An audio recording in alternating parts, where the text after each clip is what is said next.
ನಮಸ್ಕಾರ, ನಾನು ದೀಕ್ಷಾ ಬಂಗೇರ. ಅಸ್ತ್ರ ಗ್ರೂಪ್ ಪ್ರೆಸೆಂಟ್ಸ್ ಸುದ್ದಿಗೊಂದು ಗುದ್ದು ನೇರ ಪ್ರಸಾರದ ಕಾರ್ಯಕ್ರಮಕ್ಕೆ ನಿಮಗೆಲ್ಲ ಆತ್ಮೀಯ ಸ್ವಾಗತ. Powered by Mukund MGM reality, ಸಹ ಪ್ರಾಯೋಜಕರಾಗಿ BDG ಎಂಟರ್ಪ್ರೈಸಸ್, ಮಾಸ್ಟರ್ ಪ್ಲಾನರಿ ಗ್ರೂಪ್ಸ್. ಇವತ್ತಿನ ಸುದ್ದಿ ತೂಗುಯ್ಯಾಲೆಯಲ್ಲಿ ತೇಲುತ್ತಿರುವ ಮಂಗಳ ಕಾರ್ನಿಶ್.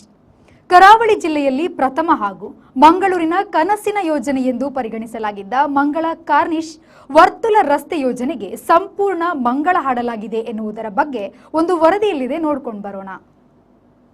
ಮಂಗಳ ಕಾರ್ನಿಶ್ ಯೋಜನೆ ಹೇಗಿತ್ತು? ಹಂತ 1. ಉಳ್ಳಾಲ ಸೇತುವೆಯಿಂದ ನದಿ ಬದಿಯಲ್ಲಿ ಕೂಳೂರು ಸೇತುವೆಯವರೆಗೆ 12 ಕಿಲೋಮೀಟರ್ ರಸ್ತೆ ನಿರ್ಮಾಣ. ಹಂತ 2. ಕೂಳೂರು ಸೇತುವೆಯಿಂದ ಮರಬೂರು ಸೇತುವೆಯವರೆಗೆ 5.8 ಕಿಲೋಮೀಟರ್ ರಸ್ತೆ. ಹಂತ 3. ಮರಬೂರು ಸೇತುವೆಯಿಂದ ಗುರುಪುರ ಸೇತುವೆಯವರೆಗೆ 6.3 ಕಿಲೋಮೀಟರ್ ರಸ್ತೆ. ಹಂತ 4. ಗುರುಪುರ ಸೇತುವೆ ಹಾಗೂ ಕಣ್ಣೂರು ಮಧ್ಯೆ 7.5 ಕಿಲೋಮೀಟರ್ ಉದ್ದದ ಸಂಪರ್ಕ ರಸ್ತೆ. ಹಂತ 5. ಕಣ್ಣೂರಿನಿಂದ ಉಳ್ಳಾಲ ಸೇತುವೆಯವರೆಗೆ 6.5 ಕಿಲೋಮೀಟರ್ ರಸ್ತೆ ನಿರ್ಮಾಣ. ಉಳ್ಳಾಲ ಸೇತುವೆಯಿಂದ ಆರಂಭಗೊಂಡು ನದಿ ಬದಿಯಲ್ಲಿ ಸಾಕಿ ಕೂಳೂರು ಸೇತುವೆಯ ಮೂಲಕ ರಾಷ್ಟ್ರೀಯ ಹೆದ್ದಾರಿಯನ್ನ ಸಂಪರ್ಕಿಸುವುದು. ಅಲ್ಲಿಂದ ಮರಬೂರು ಗುರುಪುರ ಸೇತುವೆಯಾಗಿ ಕಣ್ಣೂರು ನದಿ ತೀರ, ಅಲ್ಲಿಂದ ಮತ್ತೆ ಉಳ್ಳಾಲ ಸೇತುವೆಗೆ ಸಂಪರ್ಕ ಕಲ್ಪಿಸುವ 32 ಕಿಲೋಮೀಟರ್ ಉದ್ದದ ಮಂಗಳೂರನ್ನ ಸುತ್ತುವರಿಯುವ ವರ್ತುಲ ರಸ್ತೆ ಯೋಜನೆ ಇದಾಗಿತ್ತು. ಸುಮಾರು 100 ಅಡಿ ಅಗಲದ ಚತುಷ್ಪಥ ರಸ್ತೆ ಯೋಜನೆ ಇದಾಗಿತ್ತು.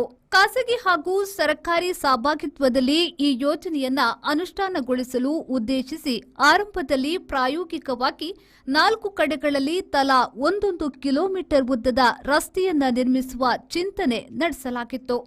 ಪ್ರಥಮ ಹಂತದಲ್ಲಿ ಉಳ್ಳಾಲ ಸೇತುವೆಯಿಂದ ಕೂಳೂರು ಸೇತುವೆಯವರೆಗೆ 12 ಕಿಲೋಮೀಟರ್ ರಸ್ತೆಯನ್ನ ಕೈಗೆತ್ತಿಕೊಳ್ಳಲು ನಿರ್ಧರಿಸಲಾಗಿತ್ತು. ಕೂಳೂರು ಸೇತುವೆಯ ಬಳಿ ಹಾಗೂ ಉಳ್ಳಾಲ ಸೇತುವೆಯ ಬದಿಯಲ್ಲಿ ತಲಾ 1 ಕಿಲೋಮೀಟರ್ ರಸ್ತೆಯನ್ನ ಪ್ರಾಯೋಗಿಕವಾಗಿ ನಿರ್ಮಿಸಿ ಬಳಿಕ ಪೂರ್ಣ ಪ್ರಮಾಣದಲ್ಲಿ ಯೋಜನೆಯನ್ನ ಕೈಗೆತ್ತಿಕೊಳ್ಳಲು ನಿರ್ಧರಿಸಲಾಗಿತ್ತು.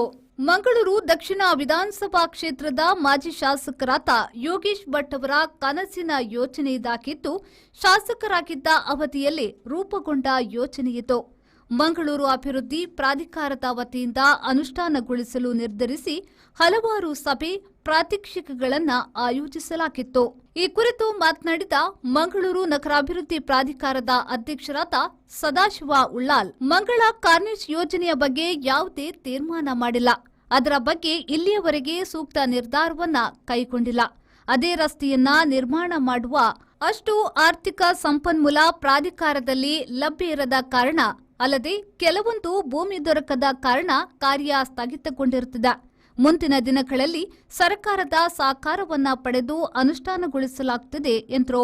ಮಂಗಳ ಕಾರ್ನಿಶ್ ರಸ್ತೆಯ ಬಗ್ಗೆ ಪ್ರಸ್ತುತ ಚಾಲ್ತಿಯಲ್ಲಿರುವ ಮಂಗಳೂರು ಮಹಾಯೋಜನೆ ನಕ್ಷೆ ಪರಿಷ್ಕರಣೆ 2009 ವರ್ಷದಲ್ಲಿ ಸರ್ಕಾರದಿಂದ ಅನುಮೋದನೆಗೊಂಡಿರುತ್ತದೆ. ಸದರಿ ರಸ್ತೆಯಲ್ಲಿ 30 ಮೀಟರ್ ಅಗಲದ ಮಂಗಳ ಕಾರ್ನಿಶ್ ರಸ್ತೆಯನ್ನು ನಗರದ ಸುತ್ತಲೂ ಪ್ರಸ್ತಾವಿಸಲಾಗಿರುತ್ತದೆ. ಸದರಿ ರಸ್ತೆಯನ್ನು ನಿರ್ಮಾಣ ಮಾಡಲು ಬೇಕಾಗುವಷ್ಟು ಆರ್ಥಿಕ ಸಂಪನ್ಮೂಲ ಪ್ರಾಧಿಕಾರದ ಬಳಿ ಲಭ್ಯವಿರುವುದಿಲ್ಲ. 2011-12ನೇ ಸಾಲಿನಲ್ಲಿ ಪ್ರಥಮ ಹಂತದಲ್ಲಿ ಉಳ್ಳಾಲ ಬ್ರಿಡ್ಜ್ನಿಂದ ಕೂಳೂರು ಬ್ರಿಡ್ಜ್ವರೆಗೆ ನೇತ್ರಾವತಿ ಮತ್ತು ಗುರುಪುರ ನದಿಯ ದಡದಲ್ಲಿ ಬರುವ ಉದ್ದದಷ್ಟು ಮಂಗಳ ಕಾರ್ನಿಶ್ ರಸ್ತೆಯನ್ನು ಅಭಿವೃದ್ಧಿಪಡಿಸುವ ಸಲುವಾಗಿ ಯೋಜನೆ ಸಿದ್ಧಪಡಿಸಲು ಪ್ರಾಧಿಕಾರದಿಂದ ಪ್ರಯತ್ನಿಸಲಾಗಿದೆ.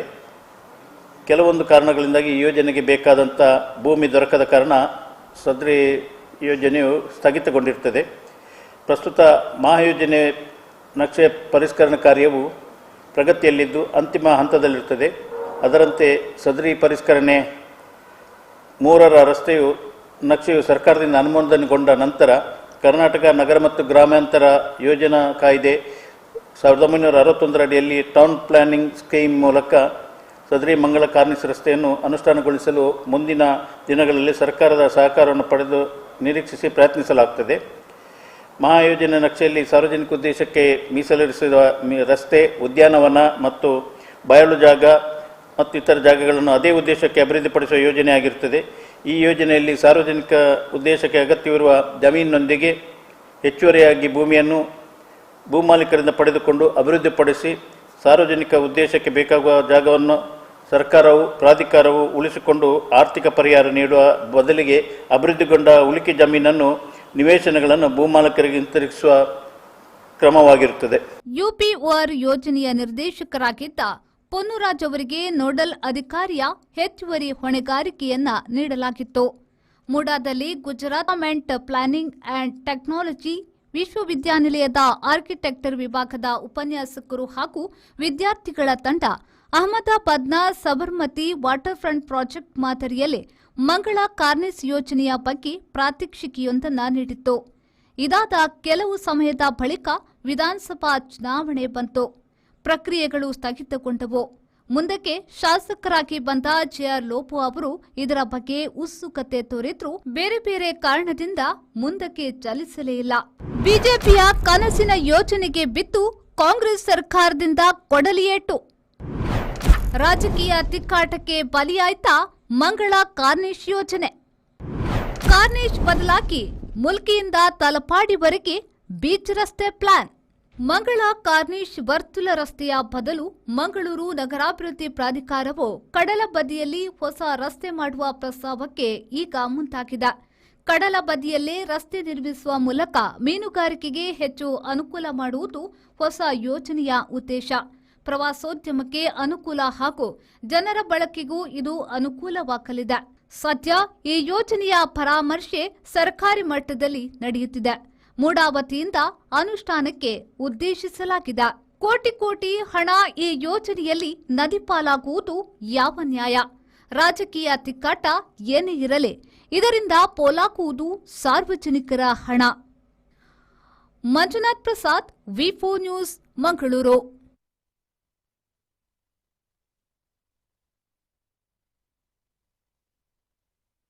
ನಮಗೆ ಮಾಹಿತಿಯನ್ನು ನೀಡೋದಕ್ಕೆ ಪರಿಸರವಾದಿ ಮತ್ತು ಸಾಮಾಜಿಕ ಕಾರ್ಯಕರ್ತರಾದಂತಹ ಶಶಿಧರ್ ಶೆಟ್ಟಿ ಅವರಿದ್ದಾರೆ. ಕಾರ್ಯಕ್ರಮಕ್ಕೆ ಆತ್ಮೀಯ ಸ್ವಾಗತ ಸರ್. ಸರ್, ಈಗ ರಾಜಕೀಯ ತಿಕ್ಕಾಟಕ್ಕೆ ಬಲಿಯಾಯ್ತಾ ಮಂಗಳ ಕಾರ್ನಿಶ್ ಯೋಜನೆ? ಇದು ಮಂಗಳ ಕಾರ್ನಿಶ್ ಯೋಜನೆ ರಾಜಕೀಯಕ್ಕೆ ಬಲಿಯಾಗಿದ್ದಲ್ಲ. ಇವರ ಈ ಡೆವಲಪ್ಮೆಂಟ್ ಹೆಸರಲ್ಲಿ ಹಣ ಲೂಟಿ ಮಾಡಲಿಕ್ಕೆ ಮಾಡಿದಂತ ಯೋಜನೆ ಒಂದಿಷ್ಟು ಪರಿಸರ ಹೋರಾಟಗಾರರ ಕಾಳಜಿಯಿಂದಾಗಿ ಮತ್ತು ಭಾರತದ ಸಂವಿಧಾನದಲ್ಲಿ ಏನು ಪರಿಸರದ ಕಾನೂನು ಅಂತ ಏನಿದೆ ಆ ಕಾನೂನು ಜಾರಿಗೆ ಇಂಪ್ಲಿಮೆಂಟ್ ಮಾಡೋ ದೃಷ್ಟಿಯಲ್ಲಿ ಏನ್ ಇವತ್ತೊಂದು ಪರಿಸರ ಹೋರಾಟಗಾರರು ಕೋರ್ಟಿಗೆಲ್ಲ ಹೋಗಿ ಪ್ರಯತ್ನ ಮಾಡಿದ್ದಾರೆ. ಅದರಿಂದಾಗಿ ಇವರ ನಕಲಿ ಯೋಜನೆ ನಿಂತಿದೆ ಬಿಟ್ರೆ ಮತ್ತೆ ಇದು ಯಾವುದೇ ರಾಜಕೀಯ ತಿಕ್ಕಾಟ ಅಂತ ನಾನು ಹೇಳಲಿಕ್ಕೆ ಇಚ್ಛೆ ಪಡ್ತಾ ಇಲ್ಲ. ಯಾಕೆ ಹೇಳಿದ್ರೆ ಈಗ ನೋಡಿ, ಇದರಲ್ಲಿ ಯೋಗೇಶ್ ಭಟ್ ಅವರು MLA ಆದ ಕಾಲದಿಂದ ಇವತ್ತಿನವರೆಗೆ ನೋಡ್ಲಿಕ್ಕಿದ್ರೆ, ಬಟ್ ಅದಕ್ಕಿಂತ ಹಿಂದೆ ನಾವು ನೋಡ್ಲಿಕ್ಕೆ ಹೋದ್ರೆ ಉಳ್ಳಾಲ ಶ್ರೀನಿವಾಸ ಮಲ್ಯರವರ ಒಂದು ದೂರಗಾಮಿ ದೃಷ್ಟಿ. ಅವರು ಒಂದು MP ಆಗಿದ್ದಾಗ ಮಂಗಳೂರಿಗೆ ತಂದು ಮಾಡಿದಂತ ಒಂದು ಅಭಿವೃದ್ಧಿ ಕಾರ್ಯಗಳು, ಒಂದು ಪೋರ್ಟ್ ಇರ್ಬೋದು, ಕೋರ್ಟ್ ಇರ್ಬೋದು, ಹೈವೇ ಇರ್ಬೋದು, ಇವೆಲ್ಲವೂ ಉಳ್ಳಾಲ ಶ್ರೀನಿವಾಸ ಮಲ್ಯರವರ ಒಂದು ಕನಸಿನ ಯೋಜನೆ. ಅದನ್ನ ಸಹಕಾರ ಮಾಡಿ ಹೋದ್ರೆ ಇವತ್ತು ಕೂಡ ಮಂಗಳೂರು ಜನ ಏನಾದ್ರು ಎಷ್ಟು ಜನ ಅವರನ್ನು ಇಟ್ಕೊಂಡಿದ್ದಾರೆ ಗೊತ್ತಿಲ್ಲ. ಆದ್ರೆ ಅವರ ನಂತರ ಬಂದಂತ ಯಾವುದೇ ಒಂದು ರಾಜಕಾರಣಿ ದಕ್ಷಿಣ ಕನ್ನಡ ಜಿಲ್ಲೆಯಲ್ಲಿ ಇವರಿಗೆ ದಕ್ಷಿಣ ಕನ್ನಡ ಜಿಲ್ಲೆಯ ಒಂದು ಫ್ಯೂಚರ್ ಪ್ಲಾನ್, ಒಂದು 50 ವರ್ಷದ ನಂತರ ದಕ್ಷಿಣ ಕನ್ನಡ ಜಿಲ್ಲೆ ಹೇಗಿರ್ಬೇಕು, ನಮ್ಮ ಮಂಗಳೂರು ಹೆಂಗಿರ್ಬೇಕು, ಮಂಗಳೂರಿನ ಬೆಳೆಯುತ್ತಿರುವಂತಹ ಮಂಗಳೂರಿನ ಇನ್ಫ್ರಾಸ್ಟ್ರಕ್ಚರ್, ಅಲ್ಲಿ ಜಾಬ್ ಇರ್ಬೋದು, ಟೂರಿಸಂ ಇರ್ಬೋದು, ಇನ್ಫ್ರಾಸ್ಟ್ರಕ್ಚರ್ ಇರ್ಬೋದು, ಡ್ರಿಂಕಿಂಗ್ ವಾಟರ್ ಇರ್ಬೋದು, ಅಥವಾ ರಿಸೋರ್ಸಸ್ ಪ್ರೊಟೆಕ್ಷನ್ ಇರ್ಬೋದು, ಹೇಗೆ ಮಾಡ್ಬೇಕೆನ್ನುವಂತ ಇವರಲ್ಲಿ ಯಾವ ಇಚ್ಛಾಶಕ್ತಿ ಕೂಡ ಇಲ್ಲ. ಇವರಲ್ಲಿ ಇಚ್ಛಾಶಕ್ತಿಯೂ ಇರಲಿಲ್ಲ, ಕ್ರಿಯಾಶಕ್ತಿ ಇರಲಿಲ್ಲ. ಬಂದಂತ ಬಹುತೇಕ ರಾಜಕಾರಣಿಗಳಲ್ಲಿ ಜೀರ್ಣಶಕ್ತಿ ಚೆನ್ನಾಗಿತ್ತು. ಆದ್ರಿಂದ ಈ ಮಂಗಳ ಕಾರ್ನಿಶ್ ಯೋಜನೆ ಅಂತ ಏನು 10,000 ಕೋಟಿ ಯೋಜನೆ ಅಂತ ಹೇಳಿ ಪ್ಲಾನ್ ಮಾಡ್ಕೊಂಡು ಕೂತ್ಕೊಂಡಿದ್ದಾರೆ. ಹಾಗಾದ್ರೆ ಇವರಿಗೆ ನನ್ನ ಒಂದು ಪ್ರಶ್ನೆ ಅಷ್ಟೇ, ಇವರಿಗೆ ಯಾವುದೇ ಒಂದು ನಮ್ಮ ಮನೆ ಕಟ್ಟಬೇಕಿದ್ರೆ ಫಸ್ಟ್ ನಾವೊಂದು ಮನೆ ಕಟ್ಟಬೇಕಿದ್ರೆ ಮನೆದೊಂದು ಜಾಗವನ್ನು ನಾವು ನೋಡ್ತೀವಿ. ಈ ಜಾಗ ನಮ್ಮ ಹೆಸರಲ್ಲಿ ಇದೆಯಾ, ಇದರ RTC ನಮ್ಮ ಹೆಸರಲ್ಲಿ ಇದೆಯಾ, ಇದು ಕಮರ್ಷಿಯಲ್ ಸೈಟ್ ಅಥವಾ ನಮ್ಮ ಮನೆ ಕಟ್ಟಲಿಕ್ಕೆ ಕನ್ವರ್ಷನ್ ಆಗಿದೆಯಾ. ಕನ್ವರ್ಷನ್ ಆಗಿಲ್ಲ ಅಂದ್ರೆ ತಹಶೀಲ್ದಾರ್ ಮುಖಾಂತರ DCI ಮುಖಾಂತರ ಕನ್ವರ್ಷನ್ ಮಾಡಿ ಎಲ್ಲ ಡಾಕ್ಯುಮೆಂಟ್ ಮಾಡಿದ ಮೇಲೆ ಮನೆ ಕಟ್ತೀವಿ. ಇಲ್ಲ ನಮ್ದೇ ಜಾಗ ಅಲ್ಲ, ಯಾರ್ದೋ ಪಕ್ಕದ ಮನೆ ಜಾಗದಲ್ಲಿ ಹೋಗಿ ನಾವು ಒಂದು 50 ಲಕ್ಷ 1 ಕೋಟಿ ರೂಪಾಯಿ ಖರ್ಚು ಮಾಡಿ ಮನೆ ಕಟ್ಟಕ್ಕಂತೂ ಹೋಗಲ್ಲ. ಇಲ್ಲೇ ನಾಳೆ ನಾವು ಹೊಳೆ ಸೈಡಲ್ಲಿ ಒಂದು ಸ್ವಲ್ಪ ಜಾಗ ಉಂಟು, ಅಲ್ಲ ಮನೆ ಕಟ್ತೀನಿ ಅಂತ ನಾಳೆ ಅದು ಮಳೆ ಬಂದು ಕೊಚ್ಕೊಂಡು ಹೋಗುವಂತ ಜಾಗದಂತೂ ಮನೆ ಕಟ್ಟಲ್ಲ. ಒಂದು 50 ಲಕ್ಷ 20 ಲಕ್ಷದಲ್ಲಿ ಮನೆ ಕಟ್ಟುವಂತ ನಾವು ಇಷ್ಟು ಜಾಗ್ರತೆ ಮಾಡ್ತೀವಿ. ಸರ್ಕಾರ 1,000 ಕೋಟಿ 5,000 ಕೋಟಿ 10,000 ಕೋಟಿಯ ಇಂಥ ಪ್ರಾಜೆಕ್ಟ್ಗಳನ್ನ ಮಾಡುವಾಗ ಇವ್ರಿಗೆ ಒಂದು ತಲೆಯಲ್ಲಿ ಬುದ್ಧಿ ಬೇಕಲ್ಲ. ನಾವು ಎಲ್ಲಿ ಮಾಡ್ತಾ ಇದ್ದೀವಿ? ಬರೀ ಜನರನ್ನ ಮಂಗ ಮಾಡಲಿಕ್ಕೆ, ಜನರಿಗೆ ದೊಡ್ಡ ದೊಡ್ಡ ಡೈಲಾಗ್ ಹೊಡೆದು ಈ ಚುನಾವಣೆಯ ಒಂದು ಪ್ರಣಾಳಿಕೆಯಲ್ಲಿ ಅವ್ರದ್ದೊಂದು ಕೋಟಿಯ ಡಿಜಿಟ್ ಅನ್ನು ಜಾಸ್ತಿ ಮಾಡೋದಕ್ಕಿಂತ ನಾವು ಹಾಕ್ತಕ್ಕಂಥ ಬಜೆಟ್ ಇದು ಇಷ್ಟು ಹಾಕಿದ್ರೆ ನಮಗೆ ಎಷ್ಟು ಡೆವಲಪ್ಮೆಂಟ್ ಏನಿದೆ, ಅದರಲ್ಲಿ ಎಷ್ಟು ನಮಗೆ ರಿಟರ್ನ್ಸ್ ಬ್ಯಾಕ್ ಬರುತ್ತೆ, ಅದು ಜಾಗ ನಮ್ದ, ಅದಕ್ಕೆ ಇನ್ಫ್ರಾಸ್ಟ್ರಕ್ಚರ್ ಸರಿಯಾಗಿದೆಯಾ? ಯಾವ ಒಬ್ಬ ರಾಜಕಾರಣಿ ತೋರಿಸಿಕೊಡಿ ನನಗೆ. ಅದರ ನಂತರ ಬಂದು ಉಳ್ಳಾಲ ಶ್ರೀನಿವಾಸ ಮಲ್ಯರ್ ಅಂತ ಬಂದಂತ ಮತ್ತೆ ಯಾವುದೇ ಒಬ್ಬ ರಾಜಕಾರಣಿ ದಕ್ಷಿಣ ಕನ್ನಡ ಜಿಲ್ಲೆಗೆ ನಾನು ಒಂದು 20-30 ವರ್ಷಗಳ ಕಾಲ ಮುಂದೆ ಯಾವುದೇ ಪಕ್ಷ ಬರಲಿ ಏನೇ ಬರಲಿ ಇಂತಿಂಥ ಪ್ಲಾನ್ ಅನ್ನು ನಾವು ಮಾಡಿದ್ದೀವಿ ಅನ್ನೋ ಎದೆ ತಟ್ಟು ಹೇಳ್ತಕ್ಕಂಥ ಒಬ್ಬ ರಾಜಕಾರಣಿಯನ್ನು ಕೊಡಿ. ಯಾರು ನಮ್ಮ ಗಮನಕ್ಕೆ ಯಾರು ಕಾಣ ಸಿಗ್ತಾ ಇಲ್ಲ. ಫಾರ್ ಎಕ್ಸಾಂಪಲ್ ನೀವು ಹೇಳಿದಾಗ ಈಗ ಮಂಗಳ ಕಾರ್ನಿಷನ್ನ ಮೊದಲ ಹಂತವಾಗಿ ನೋಡಿ, ಇಲ್ಲಿ ನಮ್ಮ ಜಪ್ಪಿನ ಮೊಗರಲ್ಲಿ ಸೈಕಲ್ ಟ್ರ್ಯಾಕ್ ಅಂತ ಮಾಡ್ಲಿಕ್ಕೆ ಹೋದ್ರು. It's a part of smart city. 70 Dakshina already ನಿಮ್ಮ ಈ ವಾಹಿನಿ ನೋಡ್ತಕ್ಕಂಥವ್ರೆಲ್ಲರಿಗೆ ಗೊತ್ತಿದೆ. 1,800 ಕೋಟಿ ರೂಪಾಯಿವರೆಗೆ ಖರ್ಚು ಮಾಡಿ ಸ್ಮಾರ್ಟ್ ಸಿಟಿ ಅಂತ ಹೇಳಿ ಮಂಗಳೂರನ್ನು ಸ್ಮಾರ್ಟ್ ಸಿಟಿ ಮಾಡಿದ್ದಾರೆ. ಮಂಗಳೂರು ಏನು ದೊಡ್ಡದಂತ ಇಲ್ಲ, 1 ಲೀಟರ್ ಪೆಟ್ರೋಲ್ ಬೈಕಿಗೆ ಹಾಕಿದ್ರೆ ಇದು ಮಂಗಳೂರು ತಿರುಗಬಹುದು. ಈಚೆ ಕಡೆ ಫಲ್ಗುಣಿ, ಆಚೆಗೆ ನೇತ್ರಾವತಿ, ಈಚೆಗೆ ಹೈವೇ ಬಂತು, ಈಚೆಗೆ ಸಮುದ್ರ ಬಂತು. ಇಷ್ಟು ಚಿಕ್ಕ ಸಿಟಿಯನ್ನು ಇವರು ಒಂದು ಡೆವಲಪ್ಮೆಂಟ್ ಮಾಡೋಕ್ಕೆ ಆಗಿಲ್ಲ ಅಂತ ಹೇಳಿದ್ರೆ, ಯಡಿಯೂರಪ್ಪನ ಕಾಲದಲ್ಲಿ CM ಆಗಿದ್ದಾಗ 100 ಕೋಟಿ ಬಂತು, ಒಂದಿಷ್ಟು ಕಾಂಕ್ರೀಟ್ ರೋಡ್ ಅಂತ ಮಾಡಿದ್ರು. ಅದ್ರ ನಂತರ ಸಿಟಿ ಒಳಗಡೆ ನೋಡ್ಲಿಕ್ಕೆ ಹೋದ್ರೆ 1,800 ಕೋಟಿ ಖರ್ಚು ಮಾಡಿದ್ರು. ಈ ಔಟ್ ಆಫ್ ಈ 1,800 ಕೋಟಿಯಲ್ಲಿ 1% ಆದ್ರೂ ಏನಾದ್ರೂ ಸಕ್ಸಸ್ಫುಲ್ ಯೋಜನೆ ಇವರು ಮಾಡಿದ್ದಿದ್ರೆ ನಾವು ಇವ್ರನ್ನ ಶಬಾಸ್ ಹೇಳ್ಬೋದಿತ್ತು. ಈಗ ಪ್ರತಿಯೊಂದು ನಾಗರಿಕರಿಗೂ ನೋಡಿ ಇವ್ರು ಮಾಡೋದು ಯೋಜನೆ ಸರಿ ಇಲ್ಲ, ನಕಲಿ ಯೋಜನೆ ಅಥವಾ ಇದು ಒಳ್ಳೆ ಯೋಜನೆ ಅಲ್ಲ, ಸಕ್ಸಸ್ಫುಲ್ ಯೋಜನೆ ಅಲ್ಲ ಅನ್ನೋ ಜನರಿಗೆ ಪ್ರತಿಯೊಂದಿಗೂ ಹೋಗಿ ಗಲಾಟೆ ಮಾಡ್ತಾ ಕೂತ್ಕೊಳ್ಳಿಕ್ಕೆ ಆಗೋದಿಲ್ಲ. ಅದಕ್ಕೆ ಏನು ಮಾಡೋದು ಇವರು ಅಟ್ಲೀಸ್ಟ್ ಜನಪ್ರತಿನಿಧಿಗಳನ್ನ ಆಯ್ಕೆ ಮಾಡ್ತಾರೆ. ಜನಪ್ರತಿನಿಧಿಯ ಮುಖಾಂತರ ಅದನ್ನು ಆಲೋಚಿಸಬೇಕು. ಆದರೆ ನಮ್ಮ ದಕ್ಷಿಣ ಕನ್ನಡ ಜಿಲ್ಲೆಯಲ್ಲಿ ಬರ್ತಕ್ಕಂಥ ಎಲ್ಲ ಜನಪ್ರತಿನಿಧಿಗಳಿಗೆ ಇದು ಯಾವುದು ಬೇಡ ಅನಿಸ್ತಾ ಇದೆ. ಇವರಿಗೂ ಕೂಡ ಬೇಕಾಗಿದ್ದು ಒಂದಿಷ್ಟು ಆಚೆ ಕಡೆ ಜನರನ್ನ ದಿಕ್ಕು ತಪ್ಪಿಸ್ತಕ್ಕಂಥ, ದಾರಿ ತಪ್ಪಿಸ್ತಕ್ಕಂಥ ಒಂದಿಷ್ಟು ಭಾಷಣಗಳು, ಪ್ರಚೋದನಕಾರಿ ಭಾಷಣಗಳಿರ್ಬೋದು, ಅಥವಾ ಒಂದಿಷ್ಟು ಗಲಭೆಗಳಿರ್ಬೋದು, ಒಂದಿಷ್ಟು ಧಾರ್ಮಿಕ ವಿಚಾರಗಳಿರ್ಬೋದು. ಇದರೊಳಗೆ ಜನರು ಟೈಮ್ ಪಾಸ್ ಮಾಡ್ಕೊಂಡು ಹೋಗ್ತಾ ಇದ್ದಾರೆ. ಬಿಟ್ಟರೆ ನಮ್ಮ ಜನರ ತೆರಿಗೆ ಹಣ, ನಾನಿಲ್ಲಿ ಆಸ್ ಎ ರೆಪ್ರೆಸೆಂಟೇಟಿವ್ ಆಗಿ ಜನಪ್ರತಿನಿಧಿಯಾಗಿ ಬಂದು ಈ ಸ್ಥಾನದಲ್ಲಿ ಜವಾಬ್ದಾರಿಯುತವಾಗಿ ಸ್ಥಾನದಲ್ಲಿ ಕೂತ್ಕೊಂಡಿದ್ದೇನೆ. ಈ ಸ್ಥಾನದಲ್ಲಿ ಕೂತ್ಕೊಂಡ ಮೇಲೆ ನಾನು ನನಗೆ ಕೊಟ್ಟಂತ ಕರ್ತವ್ಯವನ್ನ ನಾನು ನಿಯತ್ತಾಗಿ ಮಾಡಬೇಕು ಎನ್ನುವಂಥದ್ದು ಒಂದು ಕಿಂಚಿತ್ ಒಬ್ಬೊಬ್ಬ MLA 2 ಲಕ್ಷಕ್ಕಿಂತ ಮೇಲೆ ಎತ್ತಕೊಳ್ತಾ ಇದ್ದಾನೆ. ಸ್ಯಾಲ್ರಿ ಕೂಡ ಮೊನ್ನೆ 2 times 3 times ಜಾಸ್ತಿ ಮಾಡ್ಕೊಂಡ್ರು. ಸ್ಯಾಲ್ರಿ ಆಕ್ಚುಲಿ ರಾಜಕಾರಣ ಅನ್ನುವಂಥದ್ದು ಉದ್ಯೋಗ ಅಲ್ಲ, ಅದು ರಾಜಕಾರಣ ಅನ್ನುವಂಥದ್ದು ಸೇವೆಗಿರ್ತಕ್ಕಂಥ ಒಂದು ಪ್ಲಾಟ್ಫಾರ್ಮ್. ಹಾಗಾದ್ರೆ ಇವರು ಪೆನ್ಷನ್ ಯಾಕೆ ತಗೊಳ್ತಾರೆ? ಈಗ 300 ರೂಪಾಯಿಗೆ ಒಂದು ಮೊಬೈಲ್ ಅನ್ನು ಚಾರ್ಜ್ ಮಾಡ್ಕೋದು. ಇವತ್ತು ಕೂಡ ಪ್ರತಿಯೊಬ್ಬ ನಮ್ಮ MLAಗಳು 20,000 ರೂಪಾಯಿ ಮೊಬೈಲ್ ಫೋನ್ ಬಿಲ್ ಅಂತ ಕ್ಲೈಮ್ ಮಾಡ್ತಾ ಇದ್ದಾರೆ. ಇಂಥ ಪರಿಸ್ಥಿತಿಯಲ್ಲಿ ಇಂಥ ಯೋಜನೆಗಳೆಲ್ಲ ಸಕ್ಸಸ್ ಆಗೋದು ಹೇಗೆ? ಈ 10,000 ಕೋಟಿ ನಥಿಂಗ್ ಬಟ್ ಈ ಮಂಗಳ ಕಾರ್ನಿಶ್ ಯೋಜನೆ ಅನ್ನುವಂಥದ್ದು ಇದೊಂಥರ ಎತ್ತಿನ ಹೊಳೆ ಯೋಜನೆ, ಮರಿ ಯೋಜನೆ ಅಂತ ನಾವು ತಿಳ್ಕೊಳ್ಬೋದು ಅಷ್ಟೇ. ಓಕೆ ಸರ್, ಈಗ ನೀವು ಹೇಳಿದ್ರಲ್ವಾ ರಾಜಕಾರಣಿಗಳಿಗೆ ಒಂದು ಯೋಜನೆಯನ್ನು ಅಭಿವೃದ್ಧಿ ಸಂಪೂರ್ಣವಾಗಿ ಮಾಡಿರುವಂಥದ್ದು ಎಲ್ಲೂ ಇಲ್ಲ ಅಂತ. ಇದಕ್ಕೆ ಜನರೇ ಕಾರಣ ಆಗಿರ್ಬೋದು. ಯಾಕಂತಂದ್ರೆ ನೀವು ಹೇಳಿದ್ರಿ, ಈಗ ಪ್ರಚೋದನಕಾರಿ ವಿಷಯ ತಗೊಂಡ್ ಬಂದ್ರಿ, ಅದಕ್ಕೆ ಸುಮಾರು ಜನ ಸೇರೋರಿದ್ದಾರೆ. ಇಂಥ ಯೋಜನೆಗಳಿಗೆ ಬೆಂತಟ್ಟೋರು ಇಲ್ಲದೆ ಇರೋದಕ್ಕೆ ಈ ರೀತಿ ಆಗಿದೆ ಅಂತ ನಿಮ್ಗೆ ಅನ್ಸಲ್ವಾ? ಇಲ್ಲ, ಪ್ರಚೋದನಕಾರಿದಕ್ಕೆ ಜನ ಸೇರುವಂತವರು ಲೆಸ್ ದೇನ್ 0.5%. ಓಕೆ, ಉಳಿದ 99.5% ಇದು ಯಾವುದು ಜನರಿಗೆ ಇದು ಯಾವುದು ವಿವರ, ಈ ಗಲಾಟೆ ಗೌಜಿ ಯಾವುದು ಬೇಡ. ಅವರು ಯೋಜನೆ ಬಗ್ಗೆ ಕೂಡ ತಲೆಗೆಡ್ಸ್ಕೊಳ್ಳಲ್ಲ ಅಲ್ವಾ? ಅಂದ್ರೆ ನೋಡಿ, ಅದ್ರಲ್ಲಿ 2 ರೀತಿಯ ವರ್ಗ ಇದೆ ನಮ್ಮ ಜನರಲ್ಲಿ. ಒಂದು, ಲಾಭ ಇದ್ರೆ ಎಲ್ಲವೂ ನನ್ಗೆ ಬೇಕು, ನಮ್ಗೆ ಲಾಭ ಇಲ್ದಿದ್ರೆ ನಷ್ಟ ಆಗುದಿದ್ರೆ ನಮ್ಗೆ ಯಾಕೆ ಬೇಕು ಅಂತ, ಎಲ್ಲವೂ ನಂಗೆ ಬೇಕು ಮತ್ತೆ ನನಗೆ ಯಾಕೆ ಬೇಕು ಅನ್ನುವಂಥದ್ದು ಇದು ಒಂದು ವರ್ಗ. ಇನ್ನೊಂದು ವರ್ಗ ಇದೆ ವೆಲ್ಲಿ ಸೆಟಲ್ಡ್ ಬಿಸ್ನೆಸ್ ಮ್ಯಾನ್ಗಳು ಅಥವಾ ದೊಡ್ಡ ದೊಡ್ಡ ಬಿಲ್ಡರ್ಗಳು, ಅವ್ರ ಕಾಂಟ್ರಾಕ್ಟರ್ಗಳು, ವೆಲ್ಲಿ ಸೆಟಲ್ಡ್. ಇವ್ರು ಇದ್ಯಾವುದು ತಂಟೆಗೆ ಹೋಗಲ್ಲ. ಇನ್ನು ಮಿಡ್ಲ್ ಮ್ಯಾನ್ ಇರ್ತಾರೆ. ಮಿಡ್ಲ್ ಮ್ಯಾನ್ ಕಷ್ಟಪಟ್ಟು ಏನೋ ಒಂದು ಓದ್ತಾರೆ, ಒಂದು ಸಣ್ಣ ಜಾಬ್ ಸೇರ್ಕೊಳ್ತಾರೆ, ಮದುವೆ ಆಗ್ತಾರೆ, ಬಾಡಿಗೆ ಮನೆಗೆ ಸೇರ್ಕೊಳ್ತಾರೆ, ಮಕ್ಕಳಾಗ್ತದೆ, ಮಕ್ಕಳನ್ನ ಶಾಲೆ ಸೇರಿಸೋದು, ಅವರಿಗೆ ಎಜುಕೇಶನ್ ಕೊಡೋದು, ಮತ್ತೆ ಜೀವಮಾನ ಇಡೀ ದುಡ್ದು ಏನೋ ಒಂದು ಸಣ್ಣ ಇದರಲ್ಲಿ ಒಂದು single bedroom, double bedroom flat ಕಟ್ಟಿ ಸಾಯೋದಕ್ಕಿಂತ ಮೊದಲು ಲೋನ್ ತೀರಿಸಿ ಮಗನಿಗೆ ಒಂದು ಎಜುಕೇಶನ್ ಕೊಟ್ಟರೆ ಅಂದ್ರೆ ಆ ತಲೆ ಬಿಸಿಲಿ ಇರ್ತಾರೆ. ಇದರಿಂದ ಹೋಗಕ್ಕೆ ಅವ್ರಿಗೆ ಆಗಲ್ಲ. ಇನ್ನು ಒಂದು ಹಂತದ ಜನ ಇದ್ದಾರೆ, ಅವ್ರಿಗೆ ಇದೆಲ್ಲ ತಲೆ ಹೋಗೋದಿಲ್ಲ.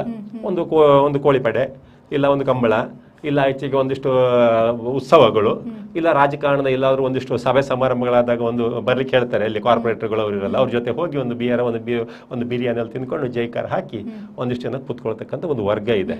ಬಟ್ ಇವೆಲ್ಲರ ನಡುವೆ ಇನ್ನೊಂದು ವರ್ಗ ಇದೆ. ಎಲ್ಲ ವರ್ಗದಲ್ಲೂ ಈ 3 ವರ್ಗದಲ್ಲಿ ಒಂದು ಫಿಲ್ಟ್ರೇಷನ್ ಮಾಡಿದ್ರೆ ಒಂದಿಷ್ಟು ಯೂತ್ಗಳು ಪ್ರೆಸೆಂಟ್ ಈಗ ಯೂತ್ಗಳು ಸಿಗ್ತಾರೆ, ಸ್ವಲ್ಪ ಪ್ರಜ್ಞಾವಂತರಿದ್ದಾರೆ. ಎಲ್ಲರನ್ನೂ ನಾವು ಒಂದೇ ತಕ್ಕಡಿಯಲ್ಲಿ ತೂಗೋದ್ಕಿಂತ ಆ ಒಂದಿಷ್ಟು ಜನ ಪ್ರಜ್ಞಾವಂತರು ಏನ್ ಇವತ್ತು ಆಲೋಚನೆ ಮಾಡ್ತಾ ಇದ್ದಾರೆ, ಅವರ ಆಲೋಚನೆಯಿಂದಾಗಿ ರಾಜಕಾರಣಿಗಳ ಇಂತಹ ಅಸಂಬದ್ಧ ಯೋಜನೆಗಳಿಗೆ ಇವತ್ತು ಕತ್ರಿ ಬೀಳ್ತಾ ಇದೆ. ಓಕೆ, ಈಗ ಸರ್ಕಾರಗಳು ಬದಲಾದ ಹಾಗೇನೆ ಯೋಜನೆಗಳನ್ನ ಕೈ ಬಿಡ್ತಿದ್ದಾರೆ, ಕೆಲವೊಂದು ಯೋಜನೆಗಳು ಕೂಡ ಹಾಗೇನೆ ಕೈ ಬಿಟ್ಟು ಹೋಗ್ತಾ ಇದೆ. ಇದಕ್ಕೆಲ್ಲ ಜನರ ಹಣ ಪೋಲಾಗ್ತಾ ಇಲ್ವಾ ಅನ್ನೋದು? ಸರ್ಕಾರ ಬದಲಾದಾಗೆ ಜನರ ಎಲ್ಲ ಯೋಜನೆಗಳಿಗೆ ಅಪ್ಲೈ ಮಾಡಕ್ಕಾಗತ್ತೆ ಅಂತ ಹೇಳಕ್ ಆಗುದಿಲ್ಲ. ಫಾರ್ ಎಕ್ಸಾಂಪಲ್ ಎತ್ತಿನ ಹೊಳೆ ಯೋಜನೆಯನ್ನ ತಗೊಂಡ್ರೆ ಅದನ್ನು ಬರೀ ಒಂದು 3,000 ಕೋಟಿ ಒಳಗೆ ಮಾಡ್ಬೋದು ಅಂತೇಳಿ ಹೇಳಿ GS ಪರಮಶಿವಯ್ಯರವರು ಹೆಲಿಕಾಪ್ಟರ್ ಅಲ್ಲಿ ಬಂದು ತಿರ್ಕೊಂಡು ಇವರೇ ಸರ್ವೆ ಮಾಡಕ್ಕೆ ಮಾಲಾ ಕ್ಯಾನಲ್ ಅಂತೇಳಿ ಹೇಳಿ 3-4 ಕೋಟಿ ಆ ಕಾಲದಲ್ಲಿ ಖರ್ಚು ಮಾಡಿ ರಿಪೋರ್ಟ್ ಕೊಟ್ಟು ಹೊಡೆದ್ರು. ಮತ್ತೆ ಆ ಯೋಜನೆ ಕಾರ್ಯಸಾಧು ಅಲ್ಲ ಅಂತೇಳಿ ಹೇಳಿ ಮತ್ತೆ 3,500 ಕೋಟಿಯಲ್ಲಿ ಎತ್ತಿನ ಹೊಳೆ ಅಂತ ಮಾಡಿದ್ರು. ಅದು ಯೋಜನೆ ಸ್ಟಾರ್ಟ್ ಮಾಡೋಕ್ಕಿಂತ ಮೊದಲೇ 7,000 ಕೋಟಿಗೆ ಹೋಯ್ತು. 7,000 ಕೋಟಿಗೆ ಹೋಗಿ ನೋಡಿ, ಈಗ ಫಾರ್ ಎಕ್ಸಾಂಪಲ್ ನೀವೊಂದು ಮನೆ ಕಟ್ತೀರಾ, ಮನೆ ಕಟ್ಟುವಾಗ ಫಸ್ಟಿಗೆ ಏನ್ ಮಾಡ್ತೀರಿ, ಪಾಯ ತೆಗಿತೀರಿ, ಫೌಂಡೇಶನ್ ಹಾಕ್ತೀರಿ, ಪಿಲ್ಲರ್ ಹಾಕ್ತೀರಿ, ಗೋಡೆ ಕಟ್ತೀರಿ, ಸ್ಲ್ಯಾಬ್ ಹಾಕ್ತೀರಿ, ಮತ್ತೆ ಪೈಪ್ ಲೈನು, ಮತ್ತೆ ಲಾಸ್ಟಿಗೆ ಟೈಲ್ಸ್. ಮತ್ತೆ ಇವ್ರು ಹಾಗೆ ಅಲ್ಲ, ಎತ್ತಿನ ಹೊಳೆ ಯೋಜನೆಯ ಮೊದಲ ಕಂತು 1,000 ಕೋಟಿ ಸ್ಯಾಂಕ್ಷನ್ ಆದಾಗ ಫಸ್ಟ್ ಇವ್ರು ಹೋಗಿ ತಗೊಂಡು ಬಂದಿದೆ ಪೈಪು, ಕಬ್ಬಿಣದ ಪೈಪು, ದೊಡ್ಡ ರಿಂಗನ್ನು ತಂದು. ನಾವು ಅವಾಗ ಹೋರಾಟವನ್ನು ಮೊದಲು ಎತ್ತಿನ ಹೊಳೆ ಹೋರಾಟವನ್ನು ನಾವು ಮೊದಲು ಸ್ಟಾರ್ಟ್ ಮಾಡುವಾಗ ಅಲ್ಲಿಗೆಲ್ಲ ಪ್ರದೇಶಕ್ಕೆ ಫಸ್ಟ್ ನಾವು ಅದನ್ನು ಬೆಂಕಿ ಹಚ್ಚಿದ್ದೆ, ನಾವು ಮತ್ತೆ ದಿನೇಶ್ ಹೊಳ್ರು. ದೊಡ್ಡ 14 ಅಡಿಯ ಪೈಪ್ಗಳನ್ನು ತಂದು ರಾಶಿ ಹಾಕಿದೆ. ಇವತ್ತು ನನಗನ್ಸುತ್ತೆ ಅದರಲ್ಲಿ ಒಂದು ಪೈಪ್ ಯೂಸ್ ಮಾಡಲಿಲ್ಲ, ಯಾಕಂದ್ರೆ ಅದರಲ್ಲಿ ಕಬ್ಬಿಣದಲ್ಲಿ ಹೈಯೆಸ್ಟ್ ಕಮಿಷನ್ ಹೊಡಿಲಿಕ್ಕೆ ಆಗ್ತದೆ. 1,000 ಕೋಟಿಯಲ್ಲಿ ನನ್ನ ಲೆಕ್ಕ 500 ಕೋಟಿ ಫಸ್ಟ್ ಇನ್ಸ್ಟಾಲ್ಮೆಂಟ್ ಅಲ್ಲಿ ಕಮಿಷನ್ ಹೊಡೆದಿದ್ದಾರೆ. ಮತ್ತೆ ಅದನ್ನೆಲ್ಲ ಸ್ಕ್ರಾಪ್ ಮಾಡಿ ಬಿಸಾಕಿದ್ರು. ಅಷ್ಟು ದೊಡ್ಡ ಪೈಪಲ್ಲಿ ನೀರು ಹೋಗುದಿಲ್ಲ, ಆನೆ ಹೋಗ್ಬೋದು ಅಂತ ಗೊತ್ತಾಯ್ತು. ಈಗ ಅದೆಲ್ಲ ಹೋಗಿ 8 ಅಡಿ 9 ಅಡಿಗೆ ಅದು ಪೈಪನ್ನು ಸೈಜನ್ನು ಕಮ್ಮಿ ಮಾಡಿದ್ದಾರೆ. ಆ ಎತ್ತಿನ ಹೊಳೆ ಯೋಜನೆ ಹೋಗಿ ನೋಡಿ, ಈಗ 5 ವರ್ಷದಲ್ಲಿ ಕಂಪ್ಲೀಟ್ ಮಾಡ್ತೇವೆ ಅಂತೇಳಿ ಈಗ 15 ವರ್ಷ ಆಗ್ತಾ ಬಂತು. 3,000 ಕೋಟಿ ಹೋಗಿ ಇವತ್ತು 30,000 ಕೋಟಿ ಹೋಯ್ತು. ಇನ್ನು 30,000 ಕೋಟಿಯಲ್ಲಿ ಇನ್ನು 3 ಲಕ್ಷ ಕೋಟಿಗೂ ಇನ್ನೊಂದು 25 ವರ್ಷ ಹೋದ್ರೂ ಕೂಡ ನಾಳೆ ಯಾವುದೇ ಗೌರ್ಮೆಂಟ್ ಬಂದು ಈ ಯೋಜನೆ ಬೇಕು. ಯಾಕಂದ್ರೆ ಯಾವುದೇ ಒಂದು ಸರ್ಕಾರ ಆಡಳಿತದಲ್ಲಿ ಇರಬೇಕಿದ್ರೆ ಆ ಸರ್ಕಾರಕ್ಕೆ ಒಂದು ಬ್ಲ್ಯಾಕ್ ಮನಿ ಬೇಕು. ಯಾಕಂದ್ರೆ ಕಾರ್ಯಕರ್ತರನ್ನು ಸಾಕ್ಲಿಕ್ಕೆ, ಅವರಿಗೆ ಮೋಜು ಮಸ್ತಿ ಮಾಡಕ್ಕೆ, ಅವರಿಗೆಲ್ಲ ಒಂದು ನೀರಾವರಿ ಯೋಜನೆ, ಇಲ್ಲ PWD ಯೋಜನೆ, ಇಲ್ಲ ಒಳಚರಂಡಿ ಯೋಜನೆ, ಇದೆಲ್ಲ ಸರ್ಕಾರಕ್ಕೆ ಸದಾ ಒಂದು ATM ಇದ್ದಂಗೆ. ಅದು ಈ ಮಂಗಳ ಕ್ಯಾರ್ನೆಸ್ ಇರ್ಬೋದು, ಸ್ಮಾರ್ಟ್ ಸಿಟಿ ಯೋಜನೆಗಳಿರ್ಬೋದು, ಇಂಥ ಕೆಲವೊಂದು ಯೋಜನೆಗಳು ಅದು ಕಾಂಗ್ರೆಸ್ ಸರ್ಕಾರ ಇದ್ರು ಆ ಯೋಜನೆಗಳು ಬೇಕು, BJP ಸರ್ಕಾರ ಇದ್ರು ಅವರಿಗೆ ಆ ಯೋಜನೆ ಬೇಕು, JDS ಸರ್ಕಾರ ಇದ್ರು ಆ ಯೋಜನೆ ಬೇಕು. ಯಾರಿಗೂ ಆ ಸರ್ಕಾರದಲ್ಲಿ ಮಾಡಿದ್ದು ಅಂತ ನಾವು ಸ್ಟಾಪ್ ಮಾಡ್ತೀವಿ ಅಂತೇಳಿ ಹೇಳಿ ಯಾರು ಕೂಡ ಅದನ್ನು ಸ್ಟಾಪ್ ಮಾಡಿದ್ವಿ. ಎಲ್ಲರಿಗೂ ಅದರಲ್ಲಿ ಅದೊಂಥರ ಹಾಲು ದನ ಕೊಡೋ ಒಳ್ಳೆ ಹಾಲು ಕೊಡುವ ದನ ಇದ್ದಂಗೆ ಎಲ್ಲರೂ ಕರಿತಾ ಇರ್ತಾರೆ ಫ್ರೀ ಹಾಗೆ.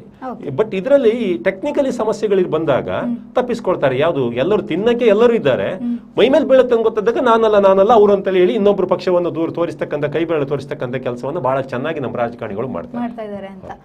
ಈಗ ಮಂಗಳ ಕಾರ್ನಿಶ್ ವರ್ತುಲ ರಸ್ತೆಯ ಬದಲು ಮಂಗಳೂರು ನಗರಾಭಿವೃದ್ಧಿ ಪ್ರಾಧಿಕಾರವು ಕಡಲ ಬದಿಯಲ್ಲಿ ಹೊಸ ರಸ್ತೆ ಮಾಡುವ ಪ್ರಸ್ತಾವಕ್ಕೆ ಈಗ ಮುಂದಾಗಿದೆ. ಇದ್ರ ಬಗ್ಗೆ ನೀವೇನ್ ಹೇಳ್ತೀರಾ? ಮಂಗಳೂರು ಮಹಾನಗರ ಮಂಗಳೂರು ಪ್ರಾಧಿಕಾರ ಏನಿದೆ, ಅದು ನಮ್ಮ ನಗರಾಭಿವೃದ್ಧಿ ಪ್ರಾಧಿಕಾರ ಅಂತ ಏನಿದೆ, ನಾನು ಎಲ್ಲಾದ್ರೂ ನಿಮ್ಮ ನಗರಾಭಿವೃದ್ಧಿ ಪ್ರಾಧಿಕಾರದ ಇಂಜಿನಿಯರ್ಸ್ಗಳು ಯಾರು, ಟೌನ್ ಪ್ಲಾನಿಂಗ್ ಅಥವಾ ಇಂಜಿನಿಯರ್ಸ್ ಯಾರಿದ್ದಾರೆ, ಒಮ್ಮೆ ನಿಮ್ಮ ಸ್ಟುಡಿಯೋದಲ್ಲಿ ಕೂರಿಸಿ ನಾನು ಕೂಡ ಬರ್ತೇನೆ. ಸ್ವಲ್ಪ ಇವರು ನನಗೆ ತುಂಬಾ ಕಲೀಲಿಕ್ಕೆ ಉಂಟಪ್ಪ ಅವ್ರ ಹತ್ರ, ಆಯ್ತಾ? ಇವ್ರುಗಳು ನೋಡಿ, ನಮ್ಮಲ್ಲಿ ಝೋನ್ಗಳಂತ ಇರುತ್ತೆ. ಒಂದು ನಗರವನ್ನು ಡೆವಲಪ್ಮೆಂಟ್ ಮಾಡಬೇಕಿದ್ರೆ ಒಂದು ಝೋನ್, ನಮ್ಮಲ್ಲಿ ಒಟ್ಟು 8 ಝೋನ್ ಇದೆ. Industrial zone, green zone, residential zone, ಹಾಗೆ 8 ಝೋನು ನಗರ ಪಾಲಿಕರು ಮಾಡಿ ಅದು ನಗರಾಭಿವೃದ್ಧಿ ಇಲಾಖೆಯಲ್ಲಿ ಬರುತ್ತೆ.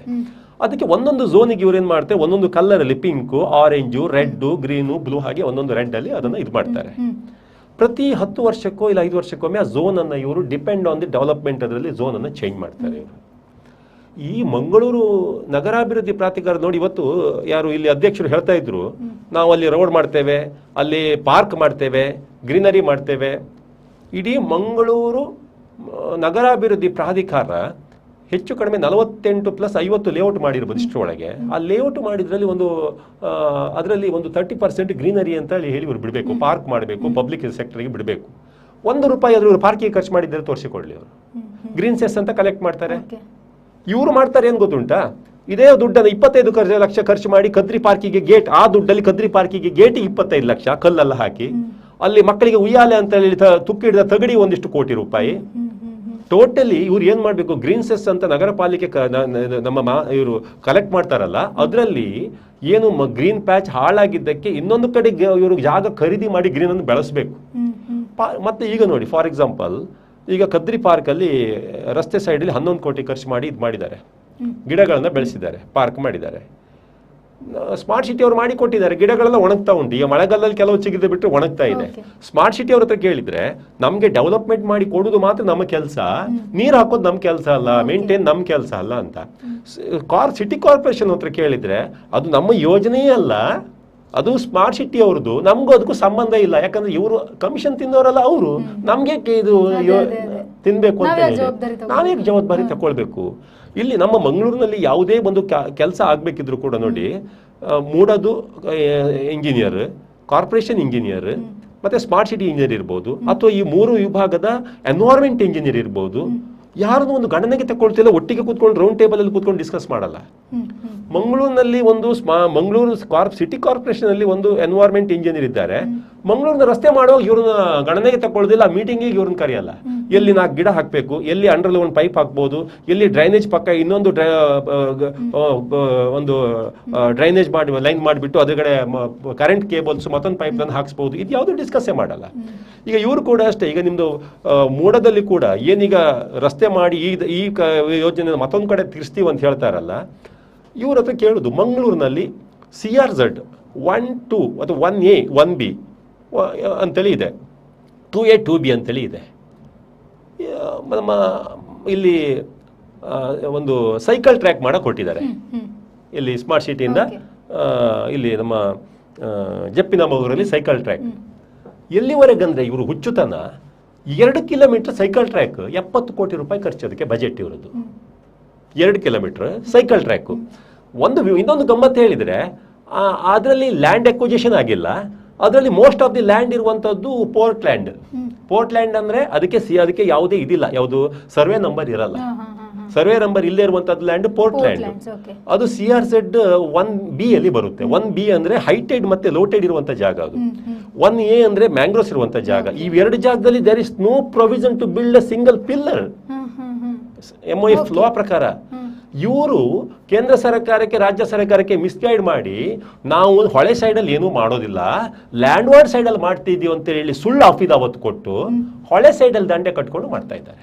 ನೀವು ಲಾಸ್ಟ್ ಟೈಮ್ ನಿಮ್ಮ ಇದರಲ್ಲಿ ಬಂದಿದೆ, ಹೊಳೆ ಸೈಡಲ್ಲಿ ಇವರು ನಾವು 70 ಕೋಟಿ ಯೋಜನೆಯನ್ನು ನಾವು ಸಂಘಟನೆಯವರು ಪ್ರಶ್ನೆ ಮಾಡಿ NGT ಹೋದ್ಮೇಲೆ ಅದನ್ನ 70 ಕೋಟಿಯ DPR ಅಂತ ತೆಗೆದು 30 ಕೋಟಿಗೆ ಮಾಡಿದ್ರು. ನೋಡಿ ಯಾವ ರೀತಿ ಕೊಳ್ಳೆ ಹೊಡಿತಾರೆ, ಲೂಟಿ ಮಾಡ್ತಾರೆ ಅಂತ ಹೇಳಿದ್ರೆ 70 ಕೋಟಿ ಯೋಜನೆಯನ್ನ ಸ್ಟಾರ್ಟ್ ಮಾಡಿಕೊಂಡು 30 ಕೋಟಿಗೆ ಮಾಡಿದ್ರು. ಹಾಗಾದ್ರೆ ಅದ್ರದ್ದು ಒಂದು ಪ್ಲಾನಿಂಗ್ ಕೂಡ ಚೇಂಜ್ ಮಾಡ್ಬೇಕಲ್ಲ. ಹಾಗಾದ್ರೆ ನೀವು ಚೇಂಜ್ ಮಾಡಿದ ಪ್ಲಾನ್ ಸೆಕೆಂಡ್ ಪ್ಲಾನ್ ಕೊಡಿ ಅಂದ್ರೆ ನಾವು ಸೆಕೆಂಡ್ ಪ್ಲಾನ್ ಇಲ್ಲ ಅದೇ ಪ್ಲಾನ್ ಅಂತೆ. ಮೊದಲನೇ ಪ್ಲಾನ್ ಅನ್ನೇ ಇವರು 70 ಕೋಟಿಲಿ ಫಸ್ಟ್ ಸ್ಯಾಂಕ್ಷನ್ ಮಾಡ್ಕೊಂಡಿದ್ದೀಗ 30 ಕೋಟಿಗೆ ಮಾಡ್ತಾರೆ ಅಂತ ಹೇಳಿದ್ರೆ, ಹಾಗಾದ್ರೆ ಉಳಿದ 40 ಕೋಟಿಯನ್ನು ಹೊಡಿಲಿಕ್ಕೆ ಇವರು ಚಂದ ಮಾಡಿ ಸ್ಕೆಚ್ ಮಾಡ್ಕೊಂಡಿದ್ದಾರೆ ಅಂತೇಳಿ ಆಯ್ತಾ.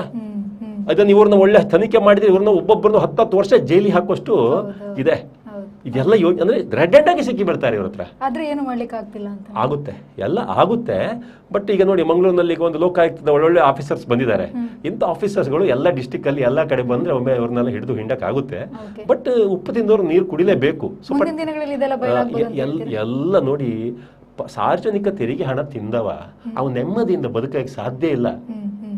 ಸಾರ್ವಜನಿಕ ತೆರಿಗೆ, ಯಾಕಂದ್ರೆ ದುಡ್ಡು ಹಣ ಅಲ್ಲ. ಅವನ ಮೈಲಿ ಎಷ್ಟು BP ಶುಗರು, ರಾತ್ರಿ ಅವ ಒಂದೇ ನಿದ್ದೆ ಮಾತ್ರ ತಗೋಬೇಕು, ಇಲ್ಲ 4 ಪೆಗ್ ಹಾಕಿ ಕುಡಿಬೇಕು. ಪೇಷನ್ಸ್ ಇರಲ್ಲ. ನಾವು 15,000 ರೂಪಾಯಿ ಸಂಬಳದಲ್ಲಿ ಗಂಡ ಹೆಂಡತಿ ಮಕ್ಕಳು ನೆಮ್ಮದಿ ಗಂಜಿಯ ಚಟ್ನಿ ಉಪ್ಪಿನಕಾಯಿ ಹಾಕೊಂಡ್ರು ನೆಮ್ಮದಿಯಿಂದ ಮಲಗ್ತೀವಿ. ಬಿಟ್ರೆ ಈ ದೊಡ್ಡ ಕಾರಲ್ಲಿ ಜನರ ತೆರಿಗೆ ಹಣ ಲೂಟಿ ಮಾಡಿಕೊಂಡು ಜನರ ನಡುವೆ ಗಲಾಟೆ ಕಿಚ್ಚ ಬೆಂಕಿ ಹಾಕಿಸ್ಕೊಂಡು ಯಾರೋ ಮಕ್ಕಳ ಬಾವಿಗೆ ಯಾರೋ ಮಕ್ಕಳ ಬಾವಿ ದೂಡು ಬಿಟ್ಟು ನಾವು ಮಜಾ ತಕ್ಕೊಳ್ಳೋರು ಯಾರು ನೆಮ್ಮದಿಯಲ್ಲಿ ಇರಲ್ಲ. That's nature, law of nature ಅದು. ಮುಂದಿನ ಪ್ರಶ್ನೆ, ಮಂಗಳ ಕಾರ್ನಿಶ್ ಯೋಜನೆ ಆಗಿನ ಶಾಸಕರಾಗಿದ್ದ ಯೋಗೀಶ್ ಭಟ್ ಅವರ ಕನಸಾಗಿತ್ತು. ಅದಿವಾಗ ರದ್ದಾಗುವ ಸಾಧ್ಯತೆ ಇದೆ. ಸೊ ಇದಕ್ಕೆ ಇದು ಜನಪ್ರತಿನಿಧಿಗಳ ಒಂದು ಅಲಕ್ಷ್ಯವೇ ಕಾರಣ ಅಂತ ಹೇಳ್ತೀರಾ?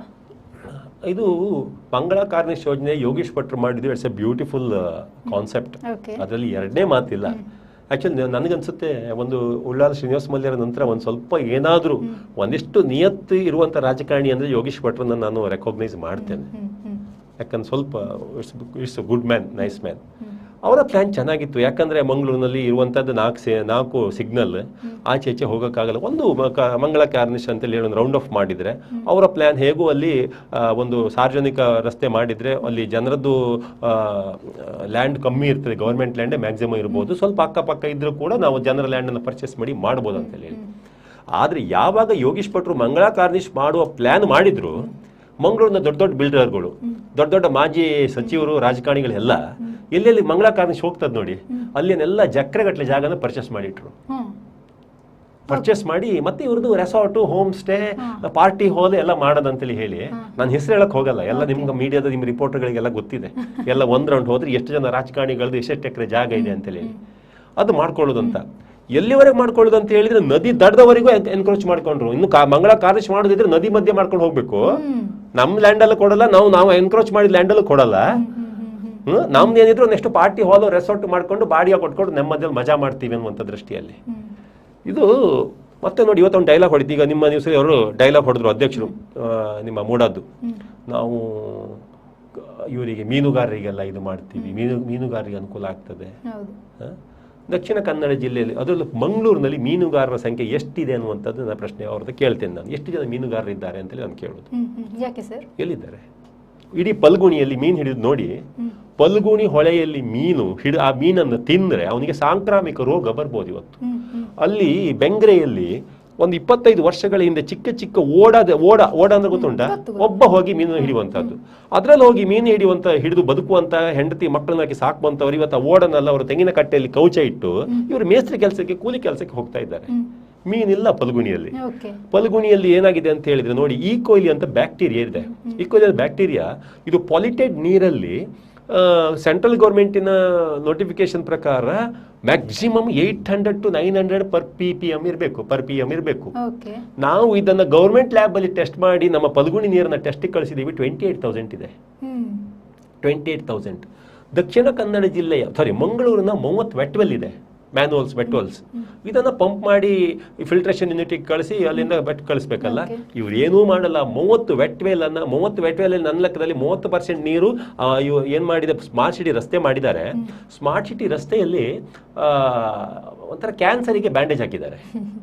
ಕ್ಯಾನ್ಸರಿಗೆ ಒಳಗಡೆ ಟ್ಯೂಮರ್ ತೆಗಿಲಿಲ್ಲ. 1960 ಮತ್ತು 72ನೇ ಇಸ್ವಿಯಲ್ಲಿ ಹಾಕಿದಂತ ಪೈಪ್ ಲೈನ್ ಅಡಿಗಡೆ, ಅದು ಕಾಸ್ಟಿಂದು ಪೈಪ್ ಲೈನ್, ಕೆಲವೆಲ್ಲ ಎಲಿಮೆಂಟ್ ಚೇಂಜ್ ಆಗಿದೆ, ಕೆಲವೆಲ್ಲ ಸ್ಮ್ಯಾಶ್ ಆಗಿದೆ. ಅದನ್ನ ಚೇಂಜ್ ಮಾಡಲಿಲ್ಲ. ಮೇಲ್ಗಡೆ ಚಂದ ಮಾಡಿ ಕರ್ಬ್ ಸ್ಟೋನ್ ಹಾಕಿ ಮೇಲ್ಗಡೆ ಕಾಂಕ್ರೀಟ್ ರೋಡ್ ಮಾಡಿದ್ದಾರೆ. ಅದನ್ನ ಮಕ್ಕಳು ಅಗಿಯೋದು, ರಿಲಯನ್ಸ್ ಕೇಬಲ್ ಬಂದ್ರೆ, ಇನ್ನೊಬ್ಬ ಕೇಲ್ ಗ್ಯಾಸ್ ಬಂದ್ರೆ ಅಗಿಯೋದು ಮತ್ತೆ ಹಾಕೋದು ಮಾಡ್ತಾ ಇದ್ದಾರೆ. 800 ಬಾವಿ drinking water, well drinking water Mangaluru city ಒಳಗಿತ್ತು. ಆ 800 ಡ್ರಿಂಕಿಂಗ್ ವಾಟರ್ ಬಾವಿಯಲ್ಲಿ ಇವತ್ತು ನೀರು ಈಕೋಲಿ ಬ್ಯಾಕ್ಟೀರಿಯಾ ಸೇರ್ಕೊಂಡಿದೆ. ಇಂಥ ಒಂದು ಸ್ಥಿತಿಯೊಳಗೆ 30 ವೆಟ್ವೆಲ್ನ ಟಾಯ್ಲೆಟ್ ನೀರು ಹೋಗಿ ಪಲ್ಗುಣಿ ನದಿಗೆ ಸೇರ್ಕೊಳ್ತಾ ಇರುವಂತ ಸಂದರ್ಭದಲ್ಲಿ ಆ ಪಲ್ಗುಣಿ ನದಿಯ ನೀರಿನ ಗುಣಮಟ್ಟ ಅಷ್ಟು ಹಾಳಾಗಿದೆ. ಇವತ್ತು ಪ್ರವಾಸೋದ್ಯಮಕ್ಕಂತ ಯಾವನು ಅಲ್ಲಿ ಕಾಯಾಕಿಂಗೋ ಇಲ್ಲ ಸ್ವಿಮ್ಮಿಂಗೋ ಮಾಡಕ್ ಹೋದ್ರೆ ಅವನಿಗೆ ಇಮಿಡಿಯೇಟ್ಲಿ ಸ್ಕಿನ್ ಡಿಸೀಸ್ ಬಂದು ಹಾಸ್ಪಿಟಲ್ ಸೇರ್ತಕ್ಕಂಥ ಪರಿಸ್ಥಿತಿ ಇದೆ. ಅಲ್ಲಿ ಮೀನುಗಳು, ಎಟ್ಟಿ, ಜಂಜಿಗಳೆಲ್ಲ ಸತ್ತು ಸಮ್ಮರ್ ಅಲ್ಲಿ ಫ್ಲೋಟ್ ಆಗ್ತಾ ಇವೆ. ನೀರು ಬ್ಲ್ಯಾಕ್ ಆಗಿ ಹೋಗಿದೆ. ಇನ್ನು ಇವರು ಟೂರಿಸಂ ಬಗ್ಗೆ ಮಾತಾಡ್ಲಿಕ್ಕೆ ಇವರಿಗೆ ನೈತಿಕತೆ ಎಲ್ಲುಂಟನ್ನ ನಾನು ಕೇಳೋದು. ಟೂರಿಸಂ ಬಗ್ಗೆ ಮಾತಾಡ್ಲಿಕ್ಕೆ ಬೇರೆ ಏನು ಬೇಡ. ನೀವು 2 ಸ್ಟ್ರೋಕ್ 4 ಸ್ಟ್ರೋಕ್ ಬೈಕ್, ನೀವು ಒಂದು ಆಕ್ಟಿವ್ ಬೈಕ್ ತಗೊಂಡ್ರೆ, ಹೊಸ ಬೈಕು 1 ವರ್ಷವರೆಗೆ ಅದಕ್ಕೆ ಎಮಿಷನ್ ಟೆಸ್ಟ್ ಬೇಡ. 367ನೇ ದಿವಸಕ್ಕೆ ನೀವು ರಸ್ತೆಗೆ ಹೋದ್ರೆ ಪೊಲೀಸ್ ಹಿಡಿದು 1,500 ರೂಪಾಯಿ ಪೆನಲ್ಟಿ ಹಾಕ್ತಾರೆ. ನಿಮ್ಮ ಬೈಕ್ ಪೊಲ್ಯೂಷನ್ ಮಾಡ್ತಾ ಇದೆ ಅಂತೇಳಿ ಅಲ್ಲ, ನಿಮ್ಮ ಹತ್ರ ಸರ್ಟಿಫಿಕೇಟ್ ಇಲ್ಲ ಅಂತೇಳಿ ಅಷ್ಟೇ.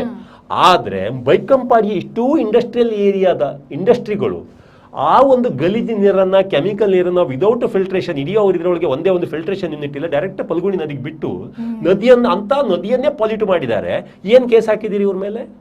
ಅಂದ್ರೆ ನಮ್ಮಲ್ಲಿ ಗುಬ್ಬಿ ಮೇಲೆ ಬ್ರಹ್ಮಾಸ್ತ್ರ ಬಿಟ್ರೆ ಬಂಡವಾಳಶಾಹಿಗಳಿಗೆ, ರೂಲ್ಸ್ ಅನ್ನು ದೊಡ್ಡ ಲೆಕ್ಕದಲ್ಲಿ ಬ್ರೇಕ್ ಮಾಡುವವರಿಗೆ, ಇವರಿಗೆಲ್ಲ ಪ್ರೊಟೆಕ್ಷನ್ ಅನ್ನು ಯಾವ ರೀತಿ ಡಿಪಾರ್ಟ್ಮೆಂಟ್ನ ಹೈಯರ್ ಅಧಿಕಾರಿಗಳು ಕೊಟ್ಕೊಂಡಿದ್ದಾರೆ.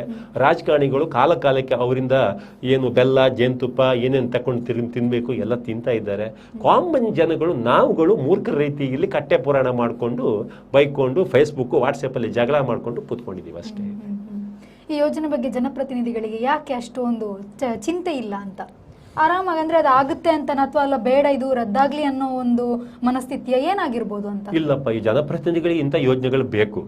ಯಾಕಂದ್ರೆ ಅವರಿಗೆ ನೋಡಿ, ಜನಪ್ರತಿನಿಧಿ ಈಗ ಮೊದಲೆಲ್ಲ ನಾನು ಚಿಕ್ಕನಿರುವಾಗ ಒಂದೊಂದು ಇಲೆಕ್ಷನ್ಗೆ ಅಂದ್ರೆ 5 ಲಕ್ಷ ಖರ್ಚು ಮಾಡಿದ್ರು. ಒಂದು ಇಲೆಕ್ಷನ್ಗೆ, MLA ಇಲೆಕ್ಷನ್ಗೆ 5 ಲಕ್ಷ ಖರ್ಚು ಮಾಡಿದ್ರು ಅಂತಂದ್ರೆ ದೊಡ್ಡ ವಿಚಾರ. ಕಡೆಗೆ 1 ಕೋಟಿ ಬಂತು. ಈಗ ಒಬ್ಬ MLA ದಕ್ಷಿಣ ಕನ್ನಡ ಜಿಲ್ಲೆಯಲ್ಲಿ ಅಷ್ಟು ಇಲ್ಲ, ಯಾಕಂದ್ರೆ ಉಡುಪಿ ಮತ್ತು ದಕ್ಷಿಣ ಕನ್ನಡ ಜಿಲ್ಲೆಯಲ್ಲಿ ಅಷ್ಟು ದುಡ್ಡು ಹಂಚತಕ್ಕಂಥ ವ್ಯವಹಾರ ಬರುವುದಿಲ್ಲ. ಇಲ್ಲಿ ಧರ್ಮವನ್ನು ಹಂಚತಕ್ಕಂಥ ಕೆಲಸವನ್ನ ಚೆನ್ನಾಗಿ ಮಾಡ್ತಾರೆ. ಇಲೆಕ್ಷನ್ 15 ದಿವಸ ಇರುವಾಗ 2 ಬೆಂಕಿ ಗಡ್ಡಿ, ಆಚೆಗೆ 1 ಬೆಂಕಿ ಗಡ್ಡಿ, ಈಚೆಗೆ 2 ಬೆಂಕಿ ಗಡ್ಡಿ ಕೀರಿದ್ರೆ ಆಟೋಮೆಟಿಕ್ ವೋಟ್ ಬೀಳುತ್ತೆ.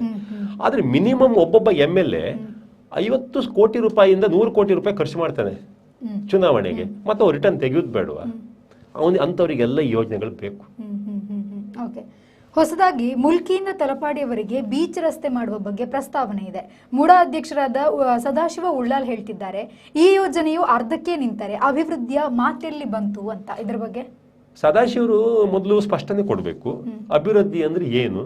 ಜನರ ಅಭಿವೃದ್ಧಿಯೋ, ರಾಜಕಾರಣಿಗಳ ಅಭಿವೃದ್ಧಿಯೋ, ಅಥವಾ ಸರ್ಕಾರಿ ಅಧಿಕಾರಿಗಳ ಅಭಿವೃದ್ಧಿಯ, ಯಾರ ಅಭಿವೃದ್ಧಿ ಅಂತೇಳಿ ಅವರೊಂದು ಸ್ಪಷ್ಟೀಕರಣವನ್ನು ಫಸ್ಟ್ ಕೊಡಬೇಕು. ಎರಡನೇ, ಮುಲ್ಕಿಯಿಂದ ತಲಪಾಡಿವರೆಗೆ ಇವರು ರಸ್ತೆಯನ್ನು ಮಾಡ್ತೆ ಅಂತ ಹೇಳಿದಾರಲ್ಲ, ಅದ್ರದ್ದು ಇಂಜಿನಿಯರ್ ಯಾರು ಅಂತೇಳಿ ಫಸ್ಟ್ ಸ್ಪಷ್ಟೀಕರಣ ಕೊಡಬೇಕು.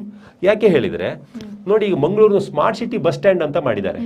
ಈ ಒಂದೊಂದು ಬಸ್ ಸ್ಟ್ಯಾಂಡ್ಗೆ 20 ಲಕ್ಷದಿಂದ 27 ಲಕ್ಷ ಖರ್ಚು ಮಾಡಿ ಸ್ಮಾರ್ಟ್ ಸಿಟಿ ಬಸ್ ಸ್ಟ್ಯಾಂಡ್ ಅಂತ ಮಾಡಿ, ಈ ಬಸ್ ಸ್ಟ್ಯಾಂಡ್ ಮಾಡಿದ ಇಂಜಿನಿಯರ್ ನಮ್ಮ ಮಂಗಳೂರಿನವರಲ್ಲ, ಅವ ಯಾವುದೋ ಗುಜರಾತಿಯೋ ಅಥವಾ ಪಶ್ಚಿಮ ಬಂಗಾಳದ ಆ ಭಾಗದ ಒಬ್ಬ ಇಂಜಿನಿಯರ್ ಕರೆಸಿ ಇಲ್ಲಿ ಬಿಲ್ಡಿಂಗ್ ಮಾಡಿದ್ದಾನೆ. ತಗಡು ಶೀಟ್ ಮಾಡಿ ಅದ್ರ ಒಳಗೆ ಗಾಳಿ ಬೆಳಕಲ್ಲ, ಅದ್ರೊಳಗೆ ಮಳೆ ನೀರೇ ಒಳಗೆ ಬಂದು ತುಕ್ಕಿ ಹಿಡಿದು ಇವತ್ತು ಕಟ್ಟಿದ 1 ವರ್ಷದೊಳಗೆ ಅದನ್ನು ಗುಜರಿಯವರಿಗೆ ಕೊಟ್ಟರೆ ಕೂಡ 20 ಸಾವಿರ ರೂಪಾಯಿ ಕೂಡ ಹೋಗ್ಲಿಕ್ಕಿಲ್ಲ, 10 ಸಾವಿರ ರೂಪಾಯಿ ಕೂಡ ಹೋಗ್ಲಿಕ್ಕಿಲ್ಲ. ಅಂದ್ರೆ ಈ ಭೂಭಾಗ ಏನು, ಈ ಭೂಭಾಗದ ಲಕ್ಷಣ ಏನು, ಇಲ್ಲಿಯ ಸಾಯಿಲ್ ಕ್ಯಾಪಾಸಿಟಿ ಏನು, ಇಲ್ಲಿಯ ಸ್ಟ್ರಕ್ಚರೇ ಗೊತ್ತಿರೋದಿಲ್ಲ. ಯಾಕಂದ್ರೆ ಇಲ್ಲಿರುವಂತ ಒಂದು ಕಾರ್ಪೊರೇಷನ್ ಮತ್ತೆ ಇಲ್ಲಿರುವಂತಹ ಇಂಜಿನಿಯರ್ಗಳಿದ್ದಾರೆ, ಎಲ್ಲ ರೇವಣ್ಣ ಯೂನಿವರ್ಸಿಟಿಯಲ್ಲಿ ಕಲ್ತ್ಕೊಂಡು ಬಂದವರ ಅಂತ. ಮತ್ತೆ ಯಾರು ಒಳ್ಳೆಯ ಯೂನಿವರ್ಸಿಟಿಯಲ್ಲಿ ಕಲ್ತ್ಕೊಂಡು ಬಂದ ಜನಗಳು ಯಾರು ಇಲ್ಲಿ ಇವರಿಗೆ ಇಲ್ಲ, ಯಾಕೆ ಇವರಿಗೆ ಪ್ರೈವೇಟ್ ಇಂಜಿನಿಯರ್ ಕರ್ಕೊಂಡು ಬರ್ತಾರೆ. ಮತ್ತೆ ಈಗ ನೋಡಿ, ಈಗ ಫಸ್ಟ್ ಮಂಗಳಾ ಕಾರ್ನಿಶ್ ಯೋಜನೆಯನ್ನು ಕೂಡ ನೋಡಿ, ಈಗ ಹೇಳಿದಾಗೆ ಗುಜರಾತ್ ಇಂದ ಯಾವುದೋ ಒಂದು ಇಂಜಿನಿಯರ್ ಮತ್ತೆ ಅಲ್ಲಿ ಸ್ಟೂಡೆಂಟ್ಸ್ ಅನ್ನ ಪ್ಲಾನ್ ಮಾಡಿಸೋದಂತೆ. ಗುಜರಾತ್ ಹೇಳಿ ಕೇಳಿ ಅದು ಡ್ರೈ ಏರಿಯಾ, ಮರುಭೂಮಿ ಏರಿಯಾ. ಅವರಲ್ಲಿ ಇಲ್ಲಿ ವಾರ್ಷಿಕವಾಗಿ ಇಷ್ಟೊಂದು ಮಳೆ ಬೀಳ್ತಕ್ಕಂಥ ಈ ಪ್ರದೇಶದೊಳಗೆ ಸಮುದ್ರ ಹೊಳೆ ಇಷ್ಟು ಇರ್ತಕ್ಕಂಥ ಜಾಗದೊಳಗೆ ಅವ್ರು ಎಂತ ಪ್ಲಾನ್ ಮಾಡ್ತಾರೆ? ಇಲ್ಲಿ ಯಾರು ಇಂಜಿನಿಯರ್ ಇಲ್ವಾ? ಇಲ್ಲಿ ಮಂಗಳೂರಿನಲ್ಲಿ 3,000 ಮೇಲೆ ಇಂಜಿನಿಯರ್ಗಳಿದ್ದಾರೆ, ಎಷ್ಟು ಇಂಜಿನಿಯರ್ ಕಾಲೇಜ್ ಮಕ್ಕಳಿದ್ದಾರೆ. ಒಂದು ಕಾಂಪಿಟೇಷನ್ ಮಾಡಿಸ್ಲಿ ಅಲ್ಲ, ಒಂದು ಸಾಯಿಲ್ ಟೆಸ್ಟಿಂಗ್ ಮಾಡಿಸ್ಲಿ, ಒಂದು ಗಣಿ ಮತ್ತು ಭೂವಿಜ್ಞಾನ ಇಲಾಖೆಯಿಂದ ರಿಪೋರ್ಟ್ ತಕೊಳ್ಳಿ, ಒಂದು ಲ್ಯಾಂಡ್ ಸರ್ವೆ ಮಾಡಿಸ್ಲಿ. ಯಾಕೆ ಮಾಡಲ್ಲ? ಏನಿಲ್ಲ, ಇವರಿಗೆ ಬರೀ ಒಂದು ಡೈಲಾಗ್ ಹೊಡೆಯೋದು, ಒಂದಿಷ್ಟು ದುಡ್ಡು ಸ್ಯಾಂಕ್ಷನ್ ಮಾಡಿಸ್ಕೊಳ್ಳೋದು. ಈಗ ನೋಡಿ, ಈಗ ಫಾರ್ ಎಕ್ಸಾಂಪಲ್ ಈಗ ಅಂಬೇಡ್ಕರ್ ಭವನ ಅಂತ ಇದೆ ಇಲ್ಲಿ ಮಂಗಳೂರಲ್ಲಿ, ಹೊಸದಾಗಿ ಒಂದು 5 ವರ್ಷ ಹಿಂದೆ ಮಾಡಿದ್ದು. ಒಂದು 10-15 ಕೋಟಿ ಖರ್ಚು ಮಾಡಿದ್ರಂತ. ಒಳ್ಳೆ ಒಂದೊಂದು ಸೀಟ್ಗಳೆಲ್ಲ ಒಂಥರ ಮಲ್ಟಿಪ್ಲೆಕ್ಸ್ ಸಿನಿಮಾದ ಸೀಟ್ ಕರ ಇದೆ. ಇವತ್ತು ಹೋಗಿ ಅಲ್ಲೊಬ್ಬ ಹೇಳ್ತಾ ಇದ್ರಿ, ಇನ್ನೆಷ್ಟು ಕೋಟಿ ಖರ್ಚು ಮಾಡಿ ರೆನೋವೇಷನ್ ಮಾಡೋದಂತೆ. ಅಂದ್ರೆ ಈ ಸೀಟನ್ನೆಲ್ಲ ತೆಗೆಯೋದು, ಬಿಸಾಕೋದು, ಈ ಲೈಟ್ ಎಲ್ಲ ತೆಗೆಯೋದು, ಹೊಸ ಇನ್ನೊಂದು 5 ಕೋಟಿ ಖರ್ಚು ಮಾಡೋದು. ಅಂದ್ರೆ ನಮ್ಮಲ್ಲಿ ಅಂಬೇಡ್ಕರ್ ಹೆಸರಲ್ಲಿ ಒಂದಿಷ್ಟು ಸ್ಕೀಮ್, ಸಾಲುಮಾರದ ತಿಮ್ಮಕ್ಕನ ಹೆಸರಲ್ಲಿ ಇಷ್ಟು ಸ್ಕೀಮ್, ಬಸವಣ್ಣನ ಹೆಸರಲ್ಲಿ ಇಷ್ಟು ಸ್ಕೀಮ್, ವಾಲ್ಮೀಕಿ ಹೆಸರಲ್ಲಿ ಇಷ್ಟು ಸ್ಕೀಮ್ ಮಾಡಿಕೊಂಡು ಇವ್ರುಗಳೆಲ್ಲ ಏನು ಈ ಇದ್ದಾರೆ ನೋಡಿ, ನಾನು ಕೆಟ್ಟ ವರ್ಡ್ಗಳು ನನ್ನ ಬಾಯಿಂದ ಬರಲ್ಲ, ಹೈಫೈ ಬೆಗ್ಗರ್ಸ್ ಅಂತ ಕರಿಬಹುದು ಮ್ಯಾಕ್ಸಿಮಮ್. ಯಾವುದು politicians beggars and departmental beggars. ಇವ್ರುಗಳು ಈ ಪಬ್ಲಿಕ್ ಟ್ಯಾಕ್ಸ್ ಪೇಡ್ ಮನಿಯನ್ನ ಒಂದು ಕೊಳ್ಳೆ ಹೊಡೆಯಕ್ಕೆ ಹಾಳು ಮಾಡಕ್ಕೆ ಇಂಥದ್ದೆಲ್ಲ ಮಾಡ್ಕೊಂಡು ಅದೊಂದು ಯೋಜನೆ ಮಾಡ್ಕೊಂಡು ಇರ್ತಾರೆ. ಅದು ಯಾವುದು ಕಾರ್ಯಸಿಂಧು ಎಷ್ಟು ಮಟ್ಟಿಗೆ ಅದು ಇಂಪ್ಲಿಮೆಂಟ್ ಆಗುತ್ತೆ, ಎಷ್ಟು ಮಟ್ಟಿಗೆ ಅದು ಪರಿಣಾಮಕಾರಿಯಾಗಿ ಸಾರ್ವಜನಿಕರಿಗೆ ಉಪಯೋಗಕ್ಕೆ ಬರುತ್ತೆ, ಬೇರೆ ಬೇರೆ ದೇಶದ ಜನ ನಮ್ಮ ಈ ಅಭಿವೃದ್ಧಿಯನ್ನು ನೋಡ್ಲಿಕ್ಕೆ ಎಷ್ಟು ಜನ ಬರ್ಬೋದು ಮುಂದಿನ ದಿನಗಳಲ್ಲಿ ಇದರ ಅಧ್ಯಯನಕ್ಕೆ, ಇಂಥದ್ದೇನಿಲ್ಲ. ಖಾಲಿ ಈ ತರ ಒಂದಿಷ್ಟು ಯೋಜನೆ ಮಾಡ್ಕೊಂಡು ಈಗ ನೋಡಿ ಅಲ್ಲಿ ಹೊಳೆ ಸೈಡ್ಗೆ ಮಾಡಿದ್ದಾರೆ, ಹೊಳೆ ಸೈಡ್ ಕಲ್ಲು ಹಾಕಿದ್ದಾರೆ. ಅವನ ಹತ್ರ ಕೇಳಿ ಇಂಜಿನಿಯರ್ ಹತ್ರ, ನೀನು CRZ ಕ್ಲಿಯರೆನ್ಸ್ ತಗೊಂಡಿದ್ಯಾ? ಅಲ್ಲಿ ನೋಡಿ ಇಲ್ಲಿ ಮ್ಯಾಂಗ್ರೋವ್ ಗಿಡ ಕಾಣ್ತಾ ಇದೆ. As per the central MOF ಪ್ರಕಾರ ಮ್ಯಾಂಗ್ರೋವ್ಸ್ ಇದ್ದಲ್ಲಿ ಒಂದು ಕಾಮಗಾರಿ ಮಾಡಂಗಿಲ್ಲ. ಅಲ್ಲಿ ಯಾವುದೇ ಒಂದು ಮ್ಯಾಂಗ್ರೋವ್ಸ್ ಅನ್ನು ಕಟ್ ಮಾಡಕ್ಕಿಲ್ಲ. ಒಂದು ಮ್ಯಾಂಗ್ರೋವ್ಸ್ ಕಟ್ ಮಾಡಿದ್ರೆ 3 ವರ್ಷ ಜೈಲವ. ಹಾಗಾದ್ರೆ ಇದನ್ನು ಇಲ್ಲಿ ಅಧಿಕಾರಿಯನ್ನ, ಇಲ್ಲಿ ಇಂಜಿನಿಯರ್ ಮತ್ತೆ ಅಲ್ಲಿ ಕಾಂಟ್ರಾಕ್ಟರ್ ಇಬ್ಬರನ್ನು ಜೈಲಿಗೆ ಹಾಕ್ಬೇಕೀಗ. ಇದನ್ನ ಯಾಕೆ ಹಾಕಿಲ್ಲ? ಇದನ್ನು ಇವ್ರನ್ನ ನೋಡಿ ಹೊಳೆಗೆ ಮಣ್ಣು ಹಾಕಿದ್ದಾರೆ. CRZ ಒಳಗೆ ಮಣ್ಣು ಹಾಕ್ಲಿಕ್ಕೆ ಕಾನೂನಲ್ಲಿ ಅವಕಾಶ ಇದೆಯಾ? CRZ ಹೊಳೆಯಲ್ಲಿ ಬ್ರೇಕ್ ಮಾಡಿಕೊಂಡು ಇನ್ನೊಂದು ರೋಡ್ ಮಾಡ್ಕೊಂಡು ಹೋಗಕ್ಕೆ ನಮ್ಮ ಇಂಡಿಯಾದ ಯಾವ ಕಾನೂನಲ್ಲಿ ಅವಕಾಶ ಇದೆ? ಇದೆಲ್ಲ ಈ ರಾಜಕಾರಣಿಗಳು, ಮೂಡಾದ ಅಧ್ಯಕ್ಷರು, ರಾಜಕಾರಣಿ, ಈ ದೊಡ್ಡ ದೊಡ್ಡ ಸೋಕಾಲ್ಡ್ ಜನಪ್ರತಿನಿಧಿಗಳಿದ್ದಾರೆ, ಇವರೆಲ್ಲ ಉತ್ತರ ಕೊಡ್ಬೇಕು ಇದಕ್ಕೆ. ಬಿಕಾಸ್ ಭಾರತದಲ್ಲಿ ವಾಸ ಮಾಡ್ತಾ ಇರುವಾಗ ಭಾರತದ ಒಂದು ಕಾನೂನು ಯಾಕೆ ಮಾಡಿದ್ದಾರೆ? ಕಾನೂನು ಮಾಡುವವರು ಹೆಡ್ರ್ ಅಲ್ಲಲ್ಲ. ಇಲ್ಲಿಯ ಇನ್ಫ್ರಾಸ್ಟ್ರಕ್ಚರ್ ರಕ್ಷಣೆಗೆ, ಇಲ್ಲಿಯ ಜನರ ಒಂದು ಸುಸ್ಥಿರ ಬದುಕಿನ ರಕ್ಷಣೆಗೆ, ಜೀವ ಸಂಕುಲಗಳ ರಕ್ಷಣೆಗೆ ಕಾನೂನು ಮಾಡಿದ್ದಾರೆ. ಆ ಕಾನೂನು ಬ್ರೇಕ್ ಮಾಡಿ ಅಂತ ಇವರನ್ನು ಬಿಟ್ಟಿರೋದಲ್ಲ. ನೋಡಿ ಅಲ್ಲಿಗೆ ಇದು ಉಳ್ಳಾಲದ್ದು, ಅಲ್ಲಿಗೆ ನಾವು ಟೆಂಪರವರಿ ಸ್ಟ್ರಕ್ಚರ್ ಅಂತ ಮಾಡಿದ್ದಾರೆ. ಚೆನ್ನೈ NGTಗೆ ಇದೇ ಸ್ಮಾರ್ಟ್ ಸಿಟಿ ಅವರು ಸುಳ್ಳು ಅಫಿದಾವತ್ ಅನ್ನು ಕೊಟ್ಟಿದ್ದಾರೆ. ಈಗ ನೋಡಿ ಇದು ಪರ್ಮನೆಂಟ್ ಸ್ಟ್ರಕ್ಚರ್ ಅನ್ನ ಮಾಡಿದ್ದಾರೆ, ಕಲ್ಲು ಹಾಕಿ ಪಿಲ್ಲರ್ ಹಾಕಿ ಪರ್ಮನೆಂಟ್ ಸ್ಟ್ರಕ್ಚರ್ ಅನ್ನ ಕಲ್ಲು ಹಾಕಿದ್ರೆ ಇಲ್ಲಿ ಕಾಣ್ತದೆ. ಇವ್ರನ್ನೆಲ್ಲ ಈಗ ಹಾಗಾದ್ರೆ ಸ್ಮಾರ್ಟ್ ಸಿಟಿ ಇಂಜಿನಿಯರ್ಗಳ ಇವತ್ತಲ್ಲ ನಾಳೆ ಜೈಲಿಗೆ ಹೋಗ್ತಾರೆ. ನಾವು ಕೇಸ್ ಹಾಕಿದೀವಿ, ನಾಡ್ದು ಹಿಯರಿಂಗ್ ಇದೆ, ಜೈಲಿಗೆ ಹೋಗ್ತಾರೆ ಇವ್ರುಗಳೆಲ್ಲ. ಇದು ಯಾಕೆ ಅಂದ್ರೆ ಕೋರ್ಟ್ ಇವರಿಗೆ ದುಡ್ಡು ತಿಂತಕ್ಕಂತ ಹಪಹಪಿಯೊಳಗೆ ಇವರಿಗೆ ನ್ಯಾಯಾಲಯದ ಹೆದರಿಕೆನೂ ಇಲ್ಲ, ಕಾನೂನು ನಾಳೆ ಬೇಲ್ ಸಿಗ್ತದೆ ಇಲ್ಲ ಮತ್ತೆ ಬರ್ತೀವಿ. ಈಗ ಎಷ್ಟೆಷ್ಟು ಕೋಟಿ ತಿಂದವರೆಲ್ಲ ಒಳಗಿದ್ದಾರೆ, ಬೇಲ್ನಲ್ಲಿ ಹೊರಗಿಲ್ವಾ? ಲಾಲು ಪ್ರಸಾದ್ ಯಾದವ್ 93ರಲ್ಲಿ ಡೈರೆಕ್ಟ್ ಅವನ ಅಕೌಂಟಿಗೆ ಮೇವು ಹಗರಣ ಅವನ ಅಕೌಂಟಿಗೆ ದುಡ್ಡು ಹಾಕೊಂಡವ. ಅವ ಜೈಲಿಗೆ ಹೋಗಿದ್ದೆ ಎಷ್ಟು 30 ವರ್ಷದ ಮೇಲೆ. ಅದು ಜೈಲಿ ಒಳಗೆ ಹೋಗ್ತಾನೆ, ಪ್ಯಾರೇಲ್ ಮೇಲೆ ಹೊರಗೆ ಬರ್ತಾನೆ, ಒಳಗೆ ಹೋಗ್ತಾನೆ, ಹೊರಗೆ ಬಂದಾಗ ಮಾಡ್ತಾನೆ. ಅವನು ಒಳಗಿದ್ರೆ ಹೆಂಡತಿಯನ್ನು ಸೀಟ್ ಮೇಲೆ ಕೂರಿಸ್ತಾನೆ. ಏನು ಆರಾಮ ಜೀವನ, ಟೆನ್ಷನ್ ಯಾರಿಗೂ ಇಲ್ಲ. ಟೆನ್ಷನ್ ಯಾರಿಗೂ ಇಲ್ಲ. ನಾವು ಮಜಾ ಪೇಪರ್ ಹೊತ್ಕೊಂಡು ಆಯ್ಕೆ ಬೇಲಂಡಿಗೆ ಅಂದ ರಿಲೀಸ್ ಬಾರಿ ಗಮ್ಮತ್ತು ಬಾರಿ ಬಿಗಿ ವಕೀಲರನ್ನು ಪತ್ತೆ ಅಂತೇಳಿ ಅಷ್ಟೇ. ಓಕೆ, ಮೀನುಗಾರರಿಗೆ ಅನುಕೂಲ ಆಗಲೆಂದು ಕೆಲವೊಂದು ಯೋಜನೆಗಳನ್ನ ಜಾರಿಗೆ ತರ್ತಾ ಇದ್ದಾರೆ, ಆದ್ರೆ ಇದುವರೆಗೂ ಯಾವುದೇ ಸಮರ್ಪಕ ಯೋಜನೆಗಳಾಗ್ತಾ ಇಲ್ಲ. ಮೀನುಗಾರರು ನೋಡಿ, MRPL ಹೋರಾಟದ ಒಂದು ಸಂದರ್ಭದಲ್ಲಿ ಮೀನುಗಾರರ ಒಂದು ಯೂನಿಯನ್ ತುಂಬಾ ಸ್ಟ್ರಾಂಗ್ ಇತ್ತು. ಆದರೆ ಈಗ ದಕ್ಷಿಣ ಕನ್ನಡ ಜಿಲ್ಲೆಯಲ್ಲಿ ಮೀನುಗಾರರ ಯಾವುದೇ ಒಂದು ಯೂನಿಯನ್ ಅವರ ಬದುಕಿಗಾಗಿ ದೊಡ್ಡ ಯೂನಿಯನ್ ಇಲ್ಲ. ಮೀನುಗಾರರಲ್ಲಿ ಏನಾಗಿದೆ ಇವತ್ತು ಅಲ್ಲಿಯೂ ಕೂಡ ಒಂದು 3 ಡಿವಿಷನ್ ಬೆಳೆದಿದೆ. ಒಂದಿಷ್ಟು ಗುತ್ತಿಗೆದಾರರು, ಒಂದಿಷ್ಟು ದೊಡ್ಡ ದೊಡ್ಡ ಬೋಟ್ ಇದ್ದವರು, ದೊಡ್ಡ ದೊಡ್ಡ ಒಂದು ಲೆವೆಲ್ ಬೆಳೆದು ಬಿಟ್ಟಿದ್ದಾರೆ. ಅವರಿಗೆ ಈ ಲೋ ಲೆವೆಲ್ಗೆ ಬೇಡ, ಅವರಿಗೆ ಕೂಡ ಹೈಫೈ ಜನರೊಟ್ಟಿಗೆ ರಾಜಕಾರಣಿಗಳೊಟ್ಟಿಗೆ ವೇದಿಕೆ ಹಂಚಿಕೊಳ್ಳೋದು, ಶಾಲ್ ಹಾಕ್ಸ್ಕೊಳ್ಳೋದು, ಸನ್ಮಾನ ಮಾಡಿಸ್ಕೊಳ್ಳೋದು, ಇವರು ಸನ್ಮಾನ ಮಾಡೋದು, ಈ ಲೆವೆಲ್ಗೆ ಬೆಳೆದಿದ್ದಾರೆ. ಇನ್ನೊಂದು ಮಿಡ್ಲ್ ಕ್ಲಾಸ್ ಜನರು ಅವ್ರಿಗೆ ಗಾಳಿ ಹಾಕೊಂಡು, ಅವರಿಗೆ ಬಕೆಟ್ ಹಿಡ್ಕೊಂಡು, ಅವರಿಗೆ ಬಹುಪಾರ ಕೇಳ್ಕೊಂಡು ಒಂದಿಷ್ಟು ಜನ ಚೇಲಗಳು ಅವರಿಂದ ಹೋಗ್ತಾ ಇದ್ದಾರೆ. ಇನ್ನೊಂದಿಷ್ಟು ಬಹುತೇಕ ಬಡ ಮೀನುಗಾರರಿದ್ದಾರೆ, ತುಂಬಾ ಬಡವರು. ಅವರ ಕುಲಕಸುಬನ್ನು ಮಾಡಲಿಕ್ಕೆ ಮೀನು ಹಿಡಿಲಿಕ್ಕೆ ಹೋದ್ರೆ ಮೀನು ಸಿಗಲ್ಲ, ಹೋದ್ರೆ ಪಾಲ್ಯೂಷನ್ ಆಗೋಗಿದೆ, ಮತ್ತೆ ಆರ್ಥಿಕವಾಗಿ ಸಂಕಷ್ಟದಲ್ಲಿದ್ದಾರೆ. ಎಷ್ಟೋ ಜನ ಅವರ ಒಂದು ಮೀನುಗಾರಿಕೆ ವೃತ್ತಿಯನ್ನೇ ಬಿಟ್ಟು ಬೇರೆ ಬೇರೆ ಬೇರೆ ಕೆಲಸಕ್ಕೆ ಇವತ್ತು ವಲಸೆ ಹೋಗ್ಬಿಡ್ತಾ ಇದ್ದಾರೆ. ಇದು ದೊಡ್ಡ ಸಮಸ್ಯೆ ಆಗಿದೆ. ಮೇನ್ ಅಂದ್ರೆ ನಮ್ಮ ಮೀನುಗಾರರಿಗೆ ಬೇಕಾಗಿರುವಂಥದ್ದು, ಅವರಿಗೆ ಸುಸ್ಥಿರ ಬದುಕಿಗೆ ಬೇಕಾಗಿರುವಂಥದ್ದು ಒಂದು ಮೀನುಗಾರರು ಅಂದ್ರೆ ಯಾರು? ಪ್ರಕೃತಿಯ ಮಕ್ಕಳು. ಅವರು ಪ್ರಕೃತಿ ಜೊತೆ ಬೆಳ್ಕೊಂಡವರು ಮೊದಲಿಂದ. ನಮ್ಮಲ್ಲಿ ನೋಡಿ, ನಮ್ಮ ಇಡೀ ಸಂಸ್ಕೃತಿ ಡಿಪೆಂಡ್ ಆಗಿರೋದು 3 ಸಂಸ್ಕೃತಿ. ಒಂದು ಕಾಡು ಸಂಸ್ಕೃತಿ, ಕಡಲು ಸಂಸ್ಕೃತಿ ಮತ್ತು ಕೃಷಿ ಸಂಸ್ಕೃತಿ. ಕಾಡಿನಲ್ಲಿ ಬದುಕಿ ಬೆಳೆದವರು ಮಲೆನಾಡಿಗರು. ಕಾಡಿಗೆ ಸೊಪ್ಪು, ಸೌದೆ ತರಲೆ ಅಥವಾ ಏನೇ ಜಂತುಪ ಹಲಸಣ್ಣು ಏನು ತರಲಿಕ್ಕೆ ಹೋಗುದು, ಕಾಡಿಗೆ ಒಂದು ಕಾಡಿನ ಬುಡದಲ್ಲಿ ಒಂದು ಕಲ್ಲಿಟ್ಟು ಅದಕ್ಕೆ ಕೇಪಳನ್ನು ಅದು ಹೂವಾಗಿ ಕೈ ಮುಗಿದು ಹೋದ್ರು. ಮತ್ತು ಕೃಷಿ ಸಂಸ್ಕೃತಿಯಲ್ಲಿ ನಮ್ಮ ಕೃಷಿ ಮಾಡುವವರು ಗದ್ದೆ ಸುತ್ತಮುತ್ತ 4 ಕಲ್ಲಿಟ್ಟರು, ಅದಕ್ಕೊಂದು ದೈವಗಳ ಹೆಸರು ಹೇಳಿದ್ರು, ಅದಕ್ಕೆ ಒಂದು ರಾತ್ರಿ ಅಲ್ಲಿ ಗದ್ದೆ ಕಾಲಿಕ್ಕೆ ಹೋಗುವಾಗ ಧೈರ್ಯಕ್ಕೆ ಅವುಗಳಿಗೆ ಒಂದು ಹೂವು ಅನ್ನ ಇಟ್ಟು ವರ್ಷಕ್ಕೊಮ್ಮೆ ನೇಮ ಕೋಲ ಎಲ್ಲ ಮಾಡಿದ್ರು, ಧೈರ್ಯಕ್ಕೆ ಮಾಡಿದ್ರು. ಅದೇ ರೀತಿ ಮೀನುಗಾರರಿಗೆ ಕಡಲಿಗೆ ಹೋಗುವಾಗ ಕಡಲಿಗೆ ವರ್ಷಕ್ಕೊಮ್ಮೆ ಕಡಲು ಪೂಜೆ ಮಾಡ್ತಾರೆ, ಹಾಲು ಹಾಕಿ, ನೀವು ನಮಗೆ ಹೊಟ್ಟೆ ಹೊರೆಯುವವರು, ನಮ್ಮನ್ನು ಜೀವನ ರಕ್ಷಣೆ ಮಾಡುವವರು ಅಂತ ಹೇಳಿ. ಇವತ್ತು ಕಡಲ್ ನೋಡಿ, ಇವತ್ತು ಬೇರೆ ಯಾವುದು ಕಡಲ್ ಬೇಡ, ನೀವು ಕುಂದಾಪುರದಿಂದ ಆಚೆಗೆ ಮರವಂತೆಯೋ ಅಥವಾ ಬೈಂದೂರಿನ ಕಡಲ್ ನೋಡಿ, ಬೇರೆ ಬೇಡ. ಇಲ್ಲಿ ನಮ್ಮದು ಈಚೆಗೆ ಇಲ್ಲಿ ಬೆಂಗ್ರೆ ಕಡಲ್ ನೋಡಿ, ಬೆಂಗ್ರೆ ಕಡಲ್ ಇರುವಂತದ್ದು ಮಂಗಳೂರಿನ ಎಲ್ಲ ಟಾಯ್ಲೆಟ್ ನೀರು ಹೋಗಿ ಕಡಲ್ ಬೀಚಿನ ಸೀಶೋರ್ ಎಲ್ಲ ಕಪ್ಪಾಗಿ ಹೋಗಿದೆ, ಬ್ಲ್ಯಾಕ್. ಇಲ್ಲಿ ಯಾರು ಸ್ನಾನ ಮಾಡಂಗಿಲ್ಲ, ಈ ಕಡಲ್ನಲ್ಲಿ ಯಾರು ಸ್ನಾನ ಮಾಡಂಗಿಲ್ಲ. ವಾಸನೆ, ಟಾಯ್ಲೆಟ್ ನೀರೇ ಡೈರೆಕ್ಟ್ ಮಂಗಳೂರಿನ 30 ಡ್ರೈನೇಜ್ ನೀರು ಹೋಗ್ತದೆ, ಇಂಡಸ್ಟ್ರಿಯಲ್ ವೇಸ್ಟ್ ಕೂಡ ಅದು ಹೋಗ್ತಾ ಉಂಟು. ಇದರಲ್ಲಿ ನಮ್ಮ ಮೀನುಗಾರರು ಹೇಗೆ ಮೀನು ಹಿಡ್ಕೊಂಡು ಬದುಕಬೇಕು ಹೇಳಿ? ಬೇರೆ ಯಾವುದು ಬೇಡ ಮೇಡ. ಇದು ನಮ್ಮ ಆಲಿಯೋ ಟಾರ್ಟೈಸ್ಗಳು ಮಂಗಳೂರಿಗೆ ಬರೆದು ಈ ವರ್ಷ ಎಲ್ಲೋ ಒಂದು ಸೈಡಲ್ಲಿ ಬಂದಿಷ್ಟು ಮೊಟ್ಟೆ ಹಾಕಿದವು ಬಿಟ್ರೆ, 2,000 ಕಿಲೋಮೀಟರ್ ದೂರದಿಂದ ಮೊಟ್ಟೆ ಇಡ್ಲಿಕ್ಕೆ ಬಂದವುಗಳು ಈ ಕಪ್ಪು ಈ ಕೆಮಿಕಲ್ ಮಿಶ್ರಿತ ನೀರಿನ ಲೇಯರ್ ಒಳಗೆ ಎಂಟ್ರಿ ಮಾಡೋಕ್ಕಾಗದೆ ವಾಪಸ್ ಹೋಗ್ತಾ ಇದ್ದಾವೆ. ಅದು ಮೀನುಗಾರಿಗೆ, ಆಳ ಸಮುದ್ರ ಮೀನುಗಾರರು ಹೋಗುವವರಿಗೆ ಗೊತ್ತುಂಟು, ಅದ್ರ ಸ್ಟೋರಿ ಅವರಿಗೆ ಗೊತ್ತುಂಟಿದ್ದು. ಕೊನೆಯದಾಗಿ ನೀವು ಈ ಯೋಜನೆ ಬಗ್ಗೆ ಏನು ಹೇಳೋದಕ್ಕೆ ಇಷ್ಟಪಡ್ತೀರಾ? ಯೋಜನೆಗಳು ನೋಡಿ, ಒಂದು ಮನೆ ಕಟ್ಟಬೇಕಿದ್ರೆ ಅವ ಎಷ್ಟು ಪ್ಲಾನ್ ಮಾಡ್ಕೊಂಡು ಅಪ್ ಟು ಮನೆ ಹೋಗಲ್ ದಿವಸದವರೆಗೆ ಪ್ಲಾನ್ ಮಾಡಿ ಇಟ್ಟಿರ್ತಾನೆ. ನಮ್ಮಲ್ಲಿ ಅಂದ್ರೆ ಯಾವ ಸಿಸ್ಟಮ್ ಅಲ್ಲಿ ಏನೇನು ಮಾಡ್ಬೇಕಂತ ನಮ್ಮಲ್ಲಿ ಏನು ಇಲ್ಲ ನೋಡಿ. ಯಾವುದೇ ಭದ್ರಗಿರಿ ಅಚ್ಯುತದಾಸರು ಅಂತ ಹೇಳಿ ಒಬ್ರು ಹರಿಕತೆ ದಾಸರಿದ್ದಾರೆ, ಅವ್ರು ಯಾವತ್ತೂ ಹೇಳ್ತಾರೆ, ಯಾವುದೇ ಒಂದು ಯೋಜನೆ ಕಾರ್ಯಗತ ಆಗಬೇಕಿದ್ರೆ 2 ಶಕ್ತಿಗಳು ಕೆಲಸ ಇರಬೇಕು. ಒಂದು ಇಚ್ಛಾಶಕ್ತಿ, ನನ್ನ ಮಂಗಳೂರು ಇಷ್ಟು ಚಂದ ಆಗಬೇಕು, ನನ್ನ ಮಂಗಳೂರಿನ ಇನ್ಫ್ರಾಸ್ಟ್ರಕ್ಚರ್ ಇಷ್ಟು ಡೆವಲಪ್ ಆಗಬೇಕು, ಇಷ್ಟು ಖರ್ಚೊಳಗೆ ಇಷ್ಟು ಚಂದ ಆಗಬೇಕಂತ. ಈಗ ಬರೀ ಯೋಜನೆ ಇದ್ರೂ ಸಾಲದು, ಅದಕ್ಕೂ ಕ್ರಿಯಾಶಕ್ತಿ ಬೇಕು. ಅದಕ್ಕೆ ಒಂದು ಪೂರಕವಾದಂಥ ಇಂಜಿನಿಯರಿಂಗ್, ಫೈನಾನ್ಸ್, ಅದಕ್ಕೆ ಒಂದು ಡಿಪಾರ್ಟ್ಮೆಂಟ್, ಒಂದು ಸಂಪತ್ತಿನ ಕ್ರೋಢೀಕರಣ ಎಲ್ಲ ಮಾಡುವಂಥದ್ದು ಮತ್ತು ಅದನ್ನ ಇಂಪ್ಲಿಮೆಂಟ್ ಮಾಡುವಂಥದ್ದು. ಇವೆರಡು ಶಕ್ತಿ ಇದ್ರೆ ಮಾತ್ರ ಈ ಮಂಗಳೂರು ಡೆವಲಪ್ಮೆಂಟ್ ಎಲ್ಲ ಯೋಜನೆಗಳು ಆಗುತ್ತೆ.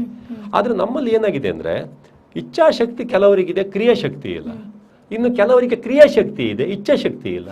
ಇನ್ನು ಕೆಲವರಿಗೆ 2 ಶಕ್ತಿ ಇಲ್ಲ, ಜೀರ್ಣಶಕ್ತಿ ಮಾತ್ರ ಚೆನ್ನಾಗಿದೆ. ಯಾವ್ಯಾವ ಯೋಜನೆಯಲ್ಲಿ ನಾವು ಎಷ್ಟು ಹೊಡಿಬಹುದು. ಈ ಶಕ್ತಿ ಇದ್ದವರು ಜಾಸ್ತಿ, ಜೀರ್ಣಶಕ್ತಿ ಇದ್ದವ್ರ ಸಂಖ್ಯೆ ಜಾಸ್ತಿ ಆಗಿದೆ. ಇದನ್ನು ನಾವು ಅಂದರೆ ಈ ಪರ್ಸೆಂಟೇಜನ್ನು ಕಮ್ಮಿ ಮಾಡಿ ನಮ್ಮ ಮನೆಗೆ ನಾವು ಖರ್ಚು ಮಾಡಬೇಕಿದ್ರೆ, ಫಾರ್ ಎಕ್ಸಾಂಪಲ್ ನನ್ನ ಮನೆಯಲ್ಲಿ ನಾನು ಅಂಗಣಕ್ಕೆ ಇಂಟರ್ಲಾಕ್ ಹಾಕಬೇಕಿದ್ರೆ 50 ರೂಪಾಯಿಗೆ ಆಗುತ್ತೆ. ಅದೇ ಮಂಗಳೂರು ಕಾರ್ಪೊರೇಷನ್ ಅಲ್ಲಿ ಅದೇ ಇಂಟರ್ಲಾಕ್ ಹಾಕಬೇಕಿದ್ರೆ 250 ರೂಪಾಯಿ, 250. ಅದೇ ನೀವು ಬೇಕಾದ್ರೆ RT ಹಾಕಿ ಕೇಳಿದ್ರೆ ಗೊತ್ತಾಗುತ್ತೆ. ಅದು ಯಾಕೆ ಕೇಳಿದ್ರೆ, ಮಂಗಳೂರಿನಲ್ಲಿ ನಾವು ನಮ್ಮ ಮಣ್ಣು ಅಂಗಣ ಆಗಿವಾಗ ಹೊಯ್ಗೆ ಸಿಗ್ತದೆ, ಅದು ಲೆವೆಲ್ ಮಾಡುವಾಗ. ಇವರಿಗೆ ಮಂಗಳೂರು ಸಿಟಿ ಕಾರ್ಪೊರೇಷನ್ ಎಲ್ಲೇ ಆದ್ರೂ ಕೂಡ ಕೆಂಪಲ್ಲೇ ಸಿಕ್ಕುದು. ಯಾಕಂದ್ರೆ ಕೆಂಪು ಕಲ್ಲು ಅಗಿಲಿಕ್ಕೆ ಸ್ಕ್ವೇರ್ ಫೀಟಿಗೆ ಇಷ್ಟ ಅಂತ ಸಿಗುತ್ತೆ ದುಡ್ಡು. ಅದಂತ ಆ ಮಣ್ಣನ್ನು ತೆಗೆದು ದೂರ ಬಿಸಾಕ್ಲಿಕ್ಕೆ ಇನ್ನೊಂದು ಸ್ಕ್ವೇರ್ ಮೀಟರ್ಗೆ ಇಷ್ಟು. ಅಲ್ಲಿ ಮತ್ತೆ ಸುತ್ತಲೂ ದಂಡೆ ಮತ್ತೆ ಅಲ್ಲಿ ಬೇರೆ ಮಣ್ಣು ಬರಿದಾಗೆ ದಂಡೆ ಕಟ್ಟಲಿಕ್ಕೆ ಒಂದಿಷ್ಟು ದುಡ್ಡು. ಟೋಟಲಿ 250 ರೂಪಾಯಿ ಬಿಲ್ ಮಾಡ್ತಾರೆ. ಇನ್ ಕೇಸ್ ಆ ಬಿಲ್ ಅನ್ನು ಸ್ಯಾಂಕ್ಷನ್ ಮಾಡಿದ DPR ಮಾಡಿದ ಇಂಜಿನಿಯರ್ ಅವನ ಮನೆಗೆ ಅವನು ದುಡ್ಡು ಹಣ ಕೊಡಿದ್ರೆ 250 ರೂಪಾಯಿ ಮಾಡ್ತಾನೆ, 50 ರೂಪಾಯಿ ಖರ್ಚಿದ್ರೆ 45ಕ್ಕೆ ಮಾಡ್ತಾನೆ. ಇದು ಯಾರ್ದೋ ದುಡ್ಡನ್ನು ಎಲ್ಲಮ್ಮನ ಜಾತ್ರೆ ಮಾಡಿ ನಾವು ಎಷ್ಟು ಮಾಡ್ಕೊಂಡು ಹೋಗ್ಬೋದು ಅಂತ ಮನಸ್ಥಿತಿ ಎಲ್ಲಿವರೆಗೆ ಇಂಥ ಭ್ರಷ್ಟ ಅಧಿಕಾರಿಗಳು ಒಂದು ಮತಿಹೀನ ರಾಜಕಾರಣಿಗಳು ಎಲ್ಲೆಲ್ಲಿ ಇರ್ತಾರೆ ಅಲ್ಲಿವರೆಗೆ ಯಾವುದೇ ರೀತಿ ಇಂಪ್ರೂವ್ಮೆಂಟ್ ಮಾಡೋಕ್ಕೆ ಸಾಧ್ಯ ಇಲ್ಲ. ಆದರೆ ಜನಗಳು ಸ್ವಲ್ಪ ನೋಡಿ ಎಲ್ಲವೂ ನನಗೆ ತಲೆ ಬಿಸಿ ಇದೆ, ನನಗೆ ಟೆನ್ಷನ್ ಇದೆ, ನಮ್ದು ಅದೇ ಜಾಸ್ತಿ ಅಂತ ಕೂತ್ಕೊಳ್ಳೋಕ್ಕಿಂತ ಒಂದಿಷ್ಟು ಮುಂದಿನ ನಮ್ಮ ತಲೆಮಾರಿಗಾಗಿ ಮುಂದಿನ ನಮ್ಮ ಜನರೇಷನ್ಗಾಗಿ ಒಂದಿಷ್ಟು ಒಳ್ಳೆ ಸೊಸೈಟಿಗೆ ಏನಾದರೂ ಒಳ್ಳೆಯದನ್ನು ಉಳಿಸೋಣ. ಇಂಥ ಭ್ರಷ್ಟಾಚಾರಗಳು ಕಂಡು ಬಂದಾಗ ಒಂದು ಸ್ವಲ್ಪ ಕ್ವಶನ್ ಮಾಡೋಣ. ಇಂಥ ಯೋಜನೆಗಳು ಬಂದಾಗ ನಾವು ಪಬ್ಲಿಕ್ ಇಂಟರ್ಫಿಯರೆನ್ಸ್ ಮಾಡಿಬಿಟ್ಟು ಜನರ ಒಂದು ಒಕ್ಕೂಟದೊಂದಿಗೆ ಯಾವ ರೀತಿ ಶಿಸ್ತುಬದ್ಧವಾಗಿ ಚೆನ್ನಾಗಿ ಮಾಡೋಣ ಅನ್ನೋದ್ರ ಬಗ್ಗೆ ಜನರು ಇನ್ವಾಲ್ವ್ ಆಗಬೇಕು. ಜನ ಇನ್ವಾಲ್ವ್ಮೆಂಟ್ ಆಗಿಲ್ಲ ಹೇಳಿದರೆ ಬರೇ ನಾನು ಮತ ಹಾಕಿದ್ದೀನಿ MLA ನೋಡ್ಕೊಳ್ತಾನೆ ಕಾರ್ಪೊರೇಟರ್ ನೋಡ್ಕೊಳ್ತಾನೆ ಅಂತ ಹೇಳಿದರೆ 5 ವರ್ಷಕ್ಕೆ ಚೇಂಜ್ ಆಗ್ತಾನೆ, ಮತ್ತೊಬ್ಬ ಬರ್ತಾನೆ ಅಂದರೆ 5 ವರ್ಷಕ್ಕೆ ಎಲ್ಲರೂ ರಾಜರು. ಮತ್ತೆ ಅವ ಸಾಯೋವರೆಗೆ ಅವನಿಗೆ ಅರ್ಧ ಸಂಬಳ, ಅವ ಸತ್ತ ಮೇಲೆ ಅವ್ನ ಹೆಂಡತಿಗೆ ಅರ್ಧ ಸಂಬಳ. ಇವತ್ತು ನೋಡಿ ರಾಜಕಾರಣಿಗಳಿಗೆ ಅವ್ನು 3 ತಿಂಗಳು MLA ಆದರೂ ಕೂಡ ಅವ ಸಾಯೋವರೆಗೂ ಆ ಸಂಬಳ ಕೊಡ್ಬೇಕು ನಾವು. ಒಬ್ಬ ಅವನ ಹೆಂಡತಿ ಸಾಯೋವರೆಗೆ ಮತ್ತೆ ಸಂಬಳ ಕೊಡಬೇಕು. ಇಂಡಿಯಾದೊಳಗೆ ಪ್ರತಿ ವರ್ಷ ಎಷ್ಟು MLAಗಳು MP ಗಳು ಬರ್ತಾ ಇದ್ದಾರೆ, ಎಷ್ಟು ಜನ ಹೋಗ್ತಾ ಇದ್ದಾರೆ, ಅವರಿಗೆಲ್ಲರಿಗೂ ನಾವು ಧರ್ಮಕ್ಕೆ ಸಾಕ್ತಾ ಇದ್ದೀವಿ. ಧರ್ಮಕ್ಕೆ ನಮ್ದೆಲ್ಲ 18% ಟ್ಯಾಕ್ಸ್ ಬೇಡ, GST ಬರೀ 2% ಯೂನಿವರ್ಸಲ್ ಟ್ಯಾಕ್ಸ್ ಮಾಡಿದ್ರೆ ನಮ್ಮ ದೇಶವನ್ನು ಸಿಂಗಾಪುರ್ ಮಾಡ್ಬೋದು. ಎಷ್ಟು ನಮ್ಮಲ್ಲಿ ಸಂಪನ್ಮೂಲ ಇದೆ, ಬಳಕೆ ಆಗ್ತಾ ಇಲ್ಲ ಅಷ್ಟೇ. ಆ ಬಳಕೆ ನಮ್ಮ ಸಂಪನ್ಮೂಲಗಳು ಸರಿಯಾಗಿ ಬಳಕೆ ಆಗ್ತಿಲ್ಲ. ಸೊ ಇದಾಗಿತ್ತು ನಮ್ಮ ಇವತ್ತಿನ ಸುದ್ದಿ. ಒಂದು ಒಳ್ಳೆಯ ಯೋಜನೆ, ಇದಕ್ಕೆ ಸಂಬಂಧಪಟ್ಟವರು ಆದಷ್ಟು ತಲೆ ಕೆಡಿಸ್ಕೊಂಡ್ರೆ ಇದು ಮುಂದಿನ ದಿನಗಳಲ್ಲಿ ಬೆಳಕಿಗೆ ಬಂದು ಇನ್ನೊಂದೇನೋ ಆಗ್ಬೋದು ಅಂತ ಹೇಳ್ತಾ ಈ ಕಾರ್ಯಕ್ರಮನ ನಾವು ಇಲ್ಲಿಗೆ ಮುಗಿಸ್ತಾ ಇದ್ದೀವಿ. ನಿರಂತರ ಸುದ್ದಿ, ಮಾಹಿತಿ, ಮನೋರಂಜನೆಗಾಗಿ V4 ನ್ಯೂಸ್ನ ಫೇಸ್ಬುಕ್ ಪೇಜ್ನ ಫಾಲೋ ಮಾಡಿ ಹಾಗೂ ಯೂಟ್ಯೂಬ್ ಚಾನೆಲ್ನ ಸಬ್ಸ್ಕ್ರೈಬ್ ಮಾಡಿ.